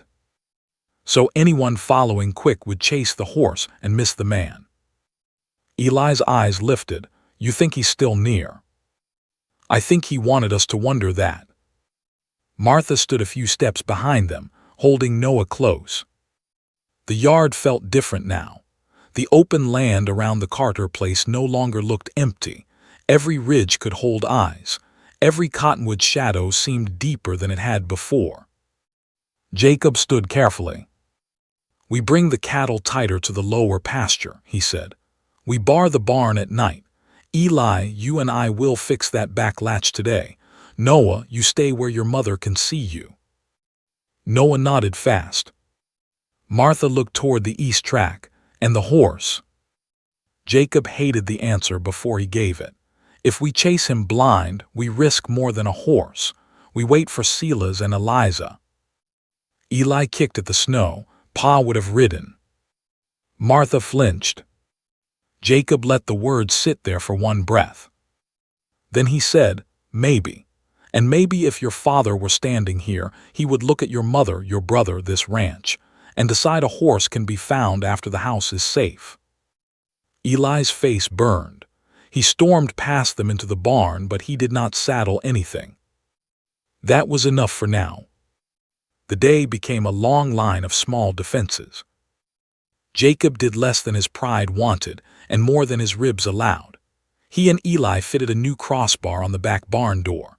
They moved the grain sacks away from the wall where someone could reach them through broken boards. They hung a bell wire from the barn latch to an empty tin near Martha's bedroom window. It was crude, but if the door opened at night, the tin would rattle hard enough to wake the house. Noah followed them at a distance, carrying nails like precious coins. When Jacob gave him a task, the boy did it with solemn care. At noon, Martha brought bread and coffee to the barn because nobody wanted to sit too far from the animals. The bread was dry, but she had warmed it against the stove, and the simple heat of it felt like kindness. Eli ate standing up. After a while he said, "I'm sorry I said Pa would have ridden." Martha looked at him. The boy kept his eyes on the ground. "I know you're trying." Martha's face trembled, but she held herself together. She reached out and brushed snowmelt from his sleeve. "I know you miss him," she said. Eli nodded once, quick and hard. Jacob looked away, giving them the privacy a small barn could allow. By mid-afternoon, the sky cleared, but the cold deepened. The mountains shone white beyond the ridge. Wind dragged loose snow across the yard in thin, shining lines. No wagon appeared from the Millbrook Road. Jacob did not say he was worried. He did not need to. Eli watched the road every 10 minutes. Martha watched it every 5. Noah asked twice how long court roads were. "Longer when you wait," Jacob told him. Near dusk, Eli found something snagged in a wire fence east of the barn. A torn strip of black cloth. Jacob took it between 2 fingers. It was fine cloth, not the coarse kind a ranch hand wore. A town coat, maybe, or a driver's sleeve. There was a faint smell on it, not sweat or horse, but something sharper. Lamp oil. Jacob folded it and put it in his pocket. Eli's eyes narrowed. Dobbs.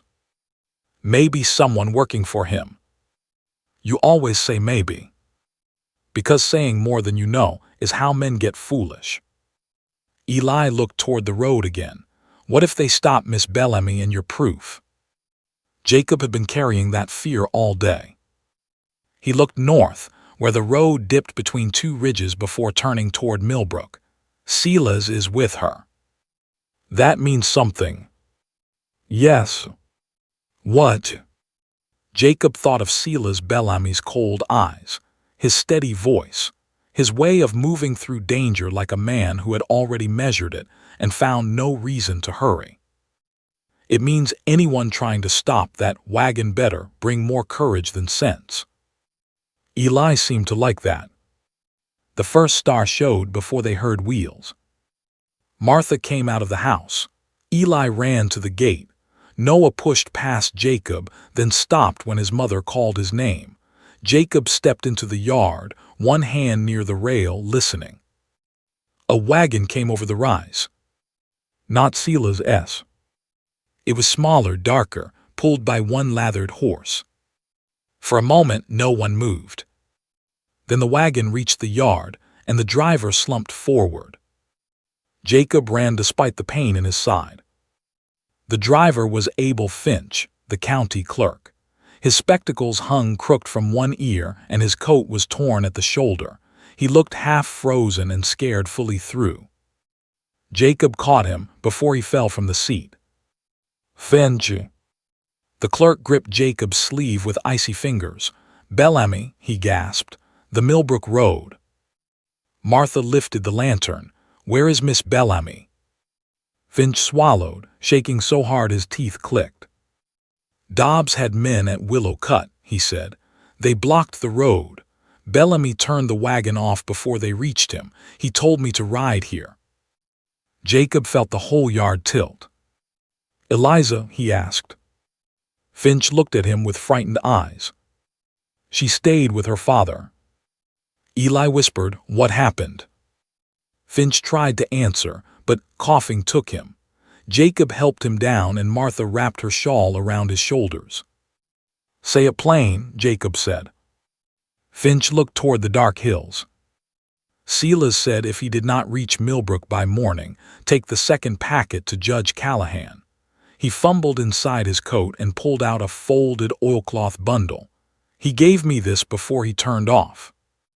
Jacob took it. His hands felt suddenly cold, even inside Eliza's gloves. Martha stared at the road. "Where did he turn?"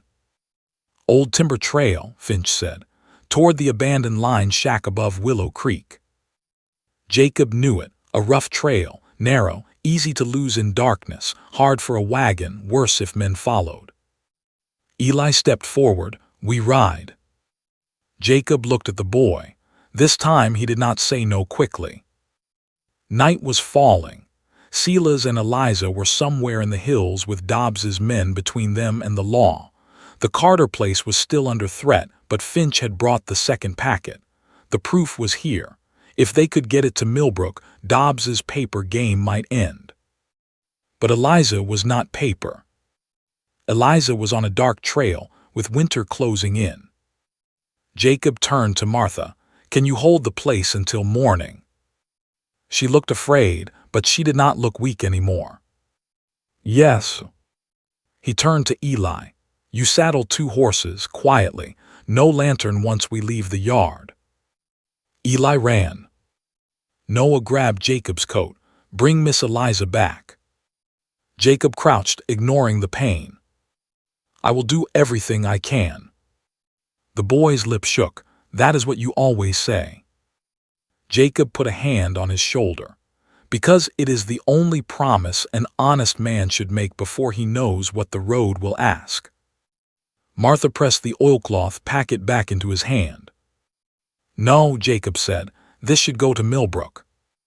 "Finch can take it at first light with Noah and me watching the yard," she said. "But if Dobbs catches you, you may need more than courage." Jacob looked at the packet, then tucked it inside his coat beside the place where Eliza's gloves had once rested. As Eli brought the horses, Martha stepped close and lowered her voice. "Jacob, if you find them, do not throw your life away trying to prove yourself." He looked toward the black line of the timber trail. For a moment he saw the Bellamy porch again, Silas asking what he owned, Eliza giving him gloves, the north road waiting. "I am done proving myself," Jacob said softly. "Now I am just going for the people who matter."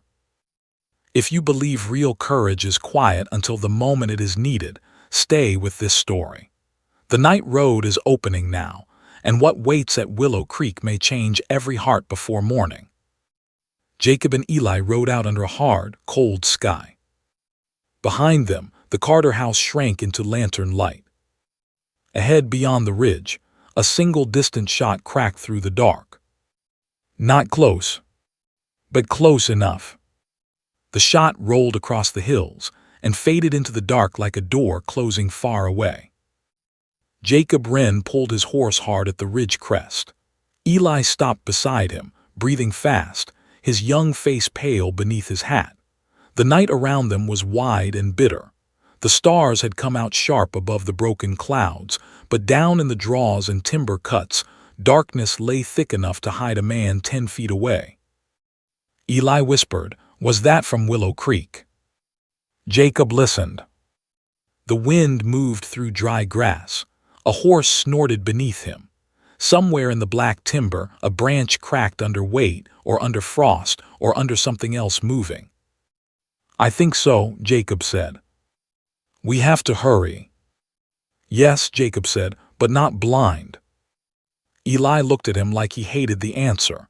Miss Bellamy could be hurt. The words struck Jacob in the chest, but he did not let them touch his hands. Panic made a man loud. Fear made him careless. Careless men got the people they loved killed. He leaned toward Eli. "From here on, we ride low and slow. No calling out unless we see them. If men are waiting, we hear them before they hear us." Eli nodded, though every part of him wanted to run. They left the open ridge and followed the old timber trail west. It was hardly a trail anymore, just a narrow cut between pine and cottonwood, with roots breaking the frozen ground and old wagon ruts filled with crusted snow. The moon slipped in and out behind clouds, giving them pieces of the path and then stealing them away. Jacob rode with his coat pulled tight, the oilcloth packet pressed against his chest. Martha Carter's land proof lay under his shirt, close to his skin. Eliza's gloves held the reins. His ribs throbbed with every turn of the saddle. He did not think about pain. He thought about Eliza on a wagon seat beside her father, facing men hired by Dobbs. He thought about Silas Bellamy, hard-eyed and proud, turning off the road with the proof hidden in his daughter beside him. He thought about the shot. One shot could mean warning. One shot could mean a horse put down. One shot could mean someone missed. Or someone did not. They found the first sign near the mouth of Willow Cut. A wheel mark had gouged deep into soft ground where the wagon had turned too sharply. Beside it were hoof marks, 3 horses at least, maybe 4. One horse had slid, leaving a long scrape down the slope. Jacob dismounted and touched the snow with his bare fingertips after pulling one glove off. "Still loose." "Recent." Eli leaned down from the saddle. "Is it them?" "Silas's wagon went this way," Jacob said. "Others followed." Eli swallowed. "How far ahead?" "Not far." He pulled the glove back on and mounted. They moved deeper into the cut. The land narrowed around them. Willow Creek ran somewhere below, half frozen and hidden under brush. The old line shack sat above the creek on a flat place near a stand of dead pines. Jacob had slept there once during a cattle drive. It had one door, one window, a stove pipe that leaned like a drunk, and walls strong enough to stop wind but not much else. A faint glow showed through the trees ahead. Jacob raised one hand. Eli stopped.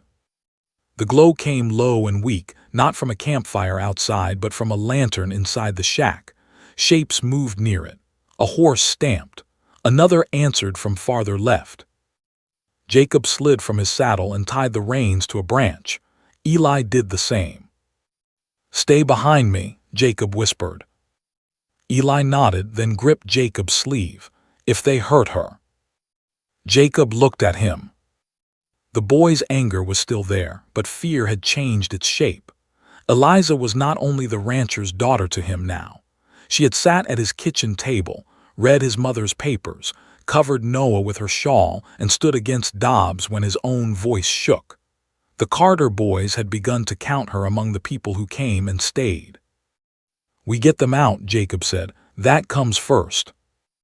They crept through brush until they could see the clearing. Silas's wagon stood crooked near the shack, one wheel sunk in a rut. 2 saddle horses were tied near the pines. A man with a rifle stood beside them, his back half turned. Another man paced near the door. Jacob recognized neither, but he knew the type. Hired hard faces. Men who borrowed courage from whoever paid them. Inside the shack, voices rose. Silas Bellamy's voice came first, low and dangerous. You touch that paper again and you will lose the hand. A man laughed. Then Jacob heard Eliza. Papa, don't. Her voice was steady, but Jacob heard the strain under it.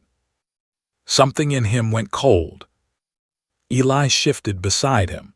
Jacob caught his arm before he could move. The pacing man near the door spoke toward the shack. Dobbs said, hold them till morning, that's all. We ain't paid for killing. The man inside answered, then quit talking like a preacher and watch the girl. Jacob's jaw tightened. He counted again. One by the horses, one by the door, one inside, maybe two. Silas and Eliza were alive, that was something. The proof might still be with them or might not. Then a horse whinnied from the dark east side of the clearing. Jacob turned his head. A bay gelding stood tied beneath a cottonwood, half hidden in shadow. Martha Carter's stolen horse. Eli saw it too, his breath caught.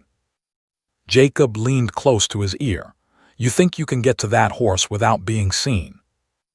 Eli looked at the shadows, then at the man near the door. Maybe. Do not untie him yet, just get there. When I make noise, lead him toward the wagon team and slap him hard. Make the horses move. Eli stared. You want them loose? I want confusion.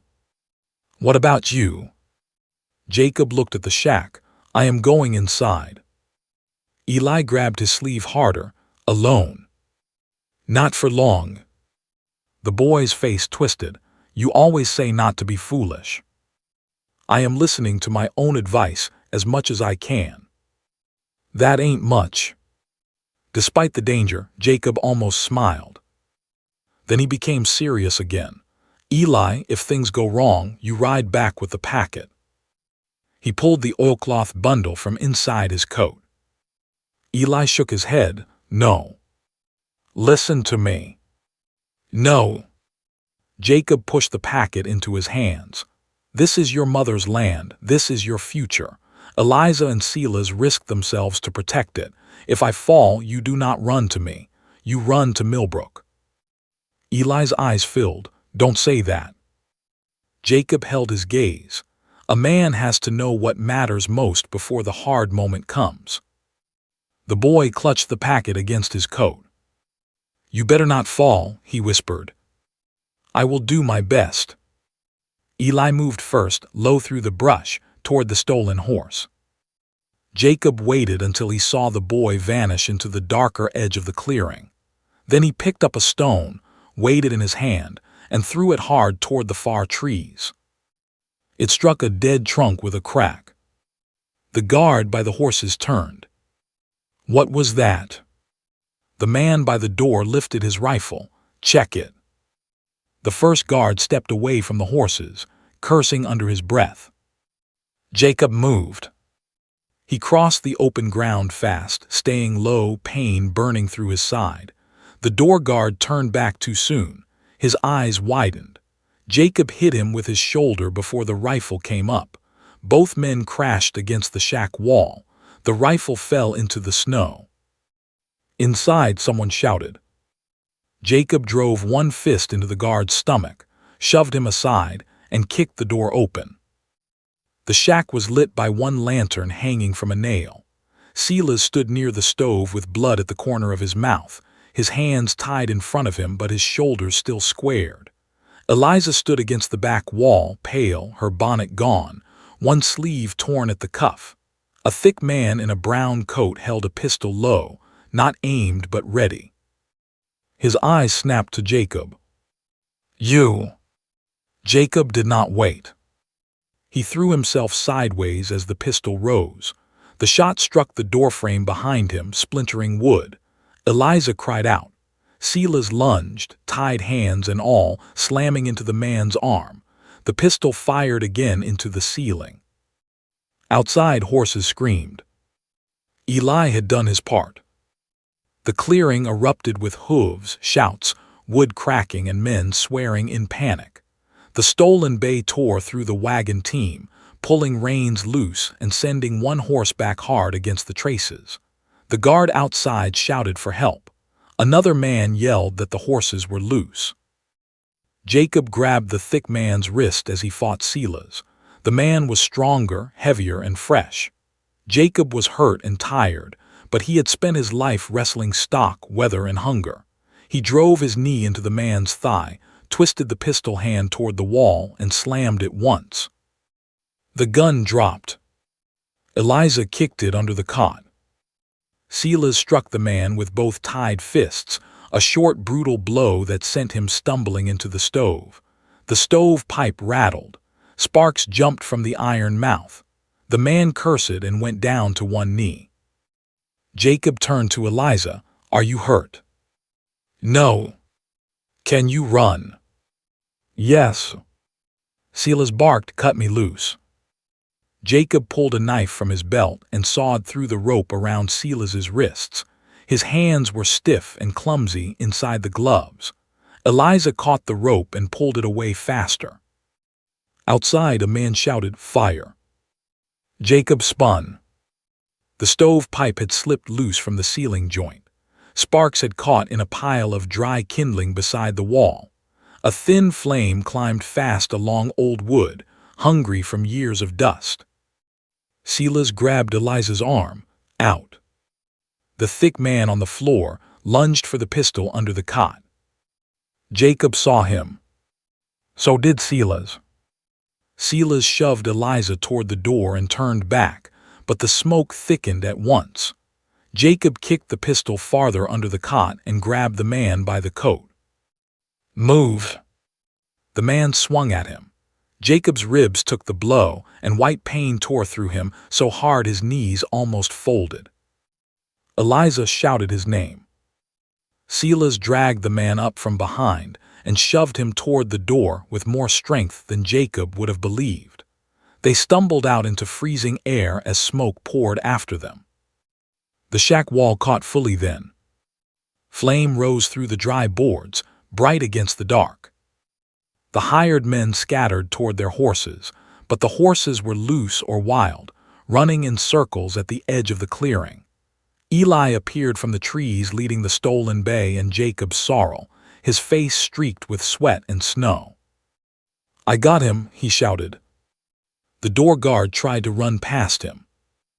Eli swung the loose rein hard, not like a man fighting for pride, but like a boy defending his home. The leather snapped across the guard's face. The man stumbled long enough for Silas to seize him by the collar and throw him against the wagon wheel. For a moment, everything was fire, breath, and confusion. Then a new sound came down the trail. Hooves.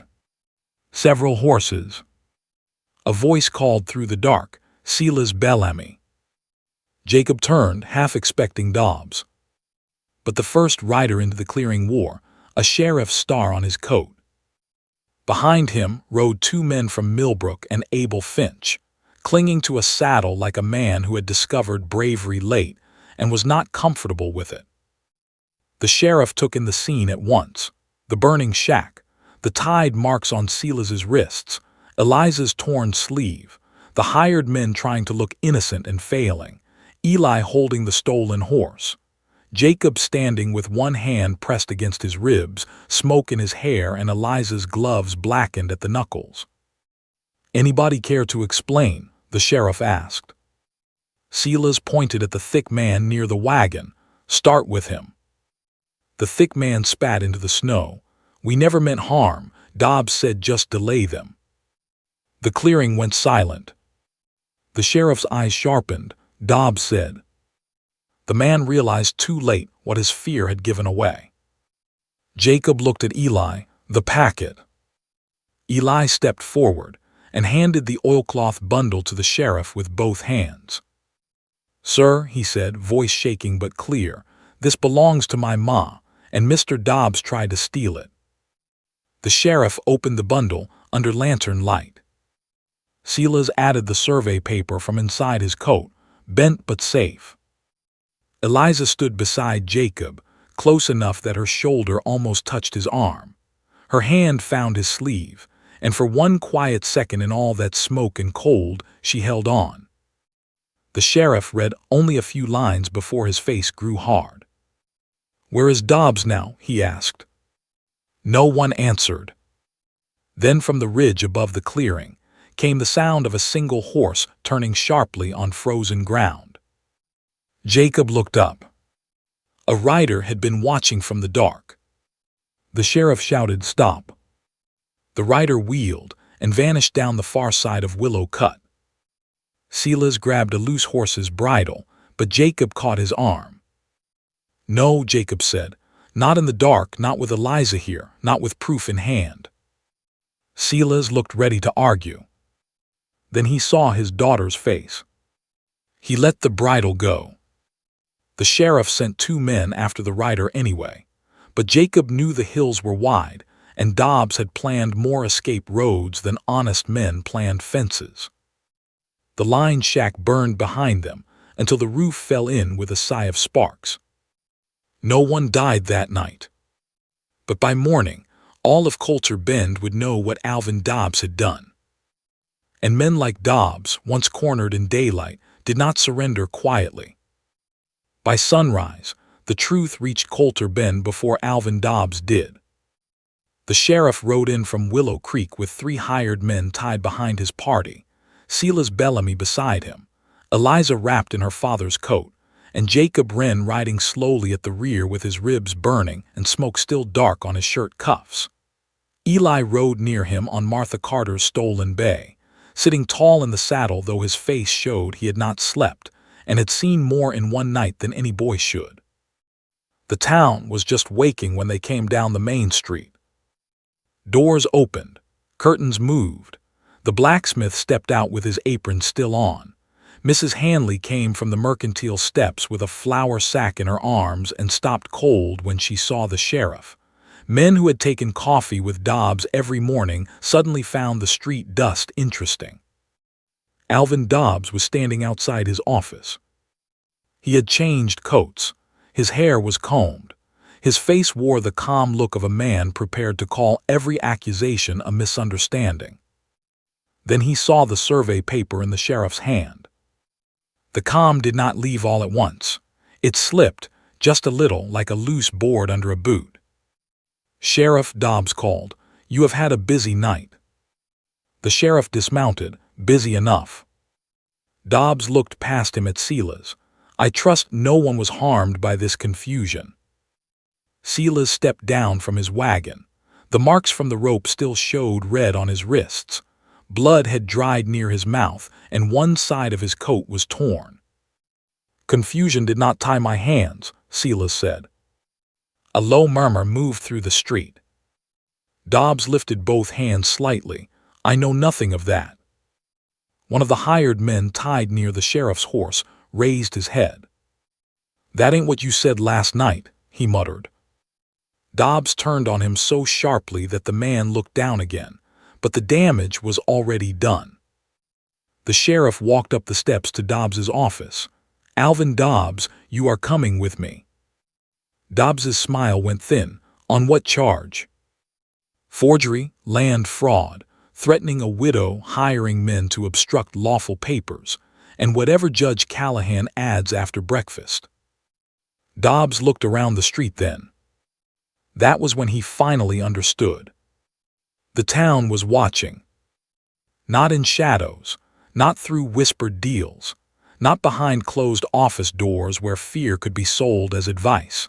People stood in the open, seeing him with his clean coat and hearing the charges named one by one. Men like Dobbs could survive rumors. They could not survive daylight. He pointed at Jacob. "This is his doing. A poor cowhand stirred up grief and fed lies to a frightened woman. He wants Bellamy's daughter and thinks playing hero will buy him a place above his blood." The words hit the street hard. Jacob felt every eye move toward him. For most of his life, being called poor had made him want to shrink, not because he was ashamed of work, but because men like Dobbs knew how to turn poverty into a stain. They said poor and meant unworthy.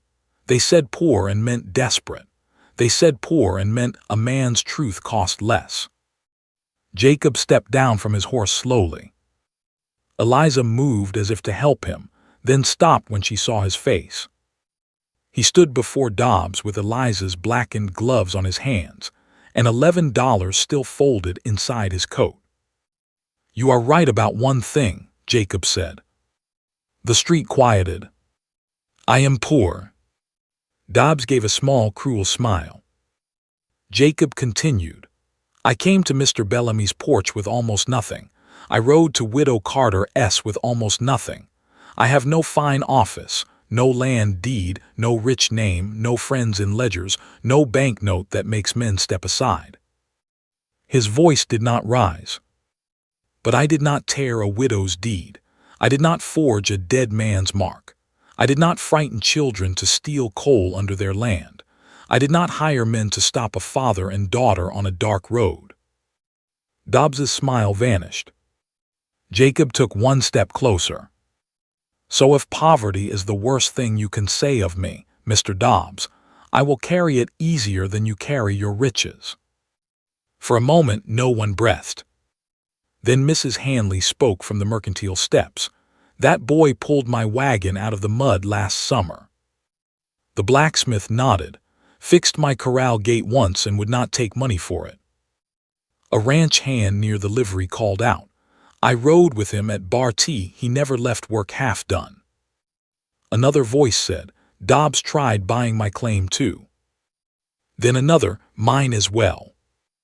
The street changed. Fear, once spoken aloud by more than one person, began to lose its teeth. The sheriff took Dobbs by the arm. Dobbs jerked once, but the sheriff held firm.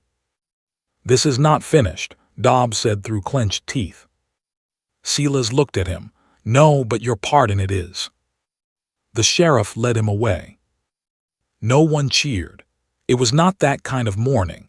Justice on the frontier did not always arrive with thunder. Sometimes it came tired, cold, and covered in road dust, carrying folded papers saved from fire. By noon, Judge Callahan had read the survey, the letter, the false receipts, and the clerk's statement. Martha Carter's North Ridge was confirmed before witnesses. The forged debts were marked for formal challenge. Dobbs's office was searched, and 3 more land papers from poor families were found hidden in a locked drawer. By evening, Coulter Bend knew that Martha Carter had not been foolish to hold her land. She had been right. Jacob did not stay in town for praise. He rode back to the Carter place with Martha, Eli, Noah, Silas, and Eliza. The boys fell asleep in the wagon before the first ridge. Martha sat with the survey copy held in both hands, not clutching it in fear anymore, but holding it the way a person holds something returned from the dead. When they reached the ranch, the late sun had broken through the clouds. It touched the North Ridge, the same ridge Dobbs had tried to steal, and turned the snow along the rocks to pale gold. Martha stood in the yard and looked at it for a long time. Then she began to cry. Not the frightened crying of the night before. Not the quiet, hidden crying Eli had heard through the wall. These were full tears, tired tears, relieved tears. Eli put his arm around her. Noah buried his face against her side. The 3 of them stood together in the cold yard while the cattle shifted behind the fence and the old house leaned east, still standing. Jacob turned away to give them privacy. Silas stood beside him. For a while neither man spoke. Then Silas said, "You disobeyed me." Jacob looked at him. "I expect I did." "I told you not to confront Dobbs unless you had to." "I had to." Silas nodded slowly. "That is what Eliza said you would say." Jacob glanced toward Eliza. She stood near the wagon, wrapping the reins around the brake handle. Her hair had loosened from its pins, and soot marked one sleeve. She looked tired, brave, and more dear to him than any dream he had allowed himself before that winter. Silas watched him watching her. "You still have $11, he asked. Jacob almost smiled. "Yes, sir." "No land?" "No, sir."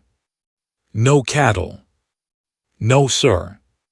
Silas looked toward the Carter house. then the ridge, then the barn door Jacob had barred with his own hands. "You came here to win my permission," Silas said. "But somewhere along the road you forgot to make yourself look good." Jacob did not know how to answer. Silas turned to him fully. "You looked after a widow when there was no reward. You taught a boy to stand instead of strike. You guarded papers that did not bear your name. You went after my daughter because she mattered, not because saving her would buy you anything." His voice grew quieter. "A man can have money and still be small. A man can have nothing and still bring shelter with him." Jacob's throat tightened. Silas looked across the yard at Eliza. "My daughter does not need a rich man," he said. "She needs a good one." Jacob remembered the porch, the cold morning, the first time those words had been spoken with the answer still hidden behind them. Now Silas looked back at him. "And I know what you are." Jacob could not speak. Silas held out his hand. It was not a soft gesture. It was not dramatic. It was the hand of a rancher who measured men slowly and did not change his mind once the truth stood clear. Jacob took it. Silas's grip was firm, warm, and final. "You have my blessing to court Eliza proper," Silas said. "And if she has the sense I think she has, you will need to start saving for more than saddle repairs." Jacob laughed once, but it came out rough. Across the yard, Eliza looked over. She knew before anyone told her. Her eyes filled slowly, and she walked toward them with both hands folded at her waist. She stopped in front of her father first. "Papa." Silas cleared his throat. "Do not make me say it twice." Eliza smiled through tears, then kissed his cheek. Silas looked away fast, pretending to study the fence. Then Eliza turned to Jacob. For a moment all the hard roads between them seemed to stand there too. The muddy wagon crossing where they met, the biscuits without a name, the Bellamy porch, the North Road, the Carter kitchen, Willow Creek, the burning shack, every fear, every silence, every small kindness that had carried them to this place. Jacob removed the mended gloves and held them out. "They are worse than when you gave them to me," he said. The wool was stained with smoke and work. One thumb had pulled open again. Eliza took them gently, then shook her head. "No," she said, "they are better." He looked at her, not understanding. They did what they were meant to do. The sun lowered behind the ridge. A soft wind crossed the yard, moving her loosened hair against her cheek. Jacob wanted to say many things, but the right ones came simple. "I came back when the creek broke," he said. Eliza looked toward the creek beyond the lower pasture. Ice still clung to its edges, but water ran clear through the middle, catching the last light. "Yes," she said, "and you brought more than yourself back." That spring, Jacob stayed at the Carter place until the worst of winter had passed and the herd stood strong enough to graze the lower slopes. Eli learned the north fence so well he could walk it in his mind. Noah began keeping a little notebook of cattle marks and feed counts, writing slow letters with his tongue caught between his teeth. Martha Carter leased a small timber right on her own terms, not to Dobbs, but to honest men under Judge Callahan's eye. The money did not make her rich, but it kept the ranch breathing. Silas offered Jacob summer work on the Bellamy South pasture, with fair pay and a chance to run a small herd under his own name by the next year. Jacob accepted. This time he did not answer before the sentence was finished. He looked at Eliza first. She nodded. Then he said yes. They were married the following October in the small white church at Coulter Bend. Martha Carter sat in the second pew with Eli and Noah beside her. Mrs. Hanley brought biscuits wrapped in cloth and cried into her handkerchief before the vows even began. Silas stood straight at the front with his wife, Clara, beside him, trying so hard not to look moved that everyone knew he was. Eliza wore a cream dress with blue stitching at the cuffs. Jacob wore a new coat bought with money he had earned, not borrowed. In his pocket, folded beneath his handkerchief, he carried the first note Eliza had ever left him. No man should ride on an empty stomach. And at the bottom of that same pocket lay the $11 he had never spent. Years later, when their children asked why he kept old money in a drawer beside a pair of smoke-stained gloves, Jacob would tell them the truth. "That was what I had when I asked for your mother," he would say, "and those gloves were what she gave me when she believed I could become more." Then Eliza would correct him from across the room. "No," she would say softly, "I gave them because I already knew."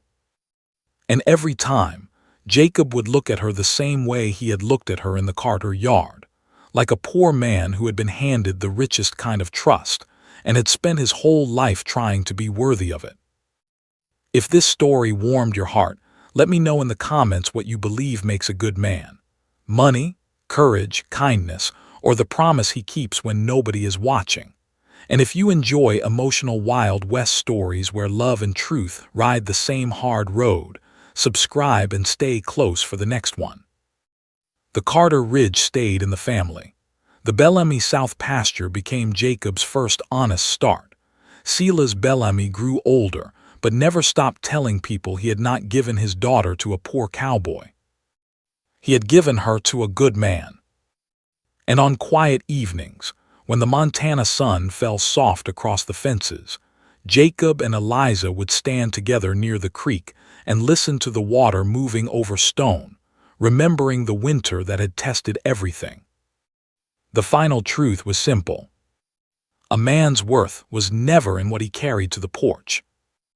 It was in what he was willing to carry after he walked away.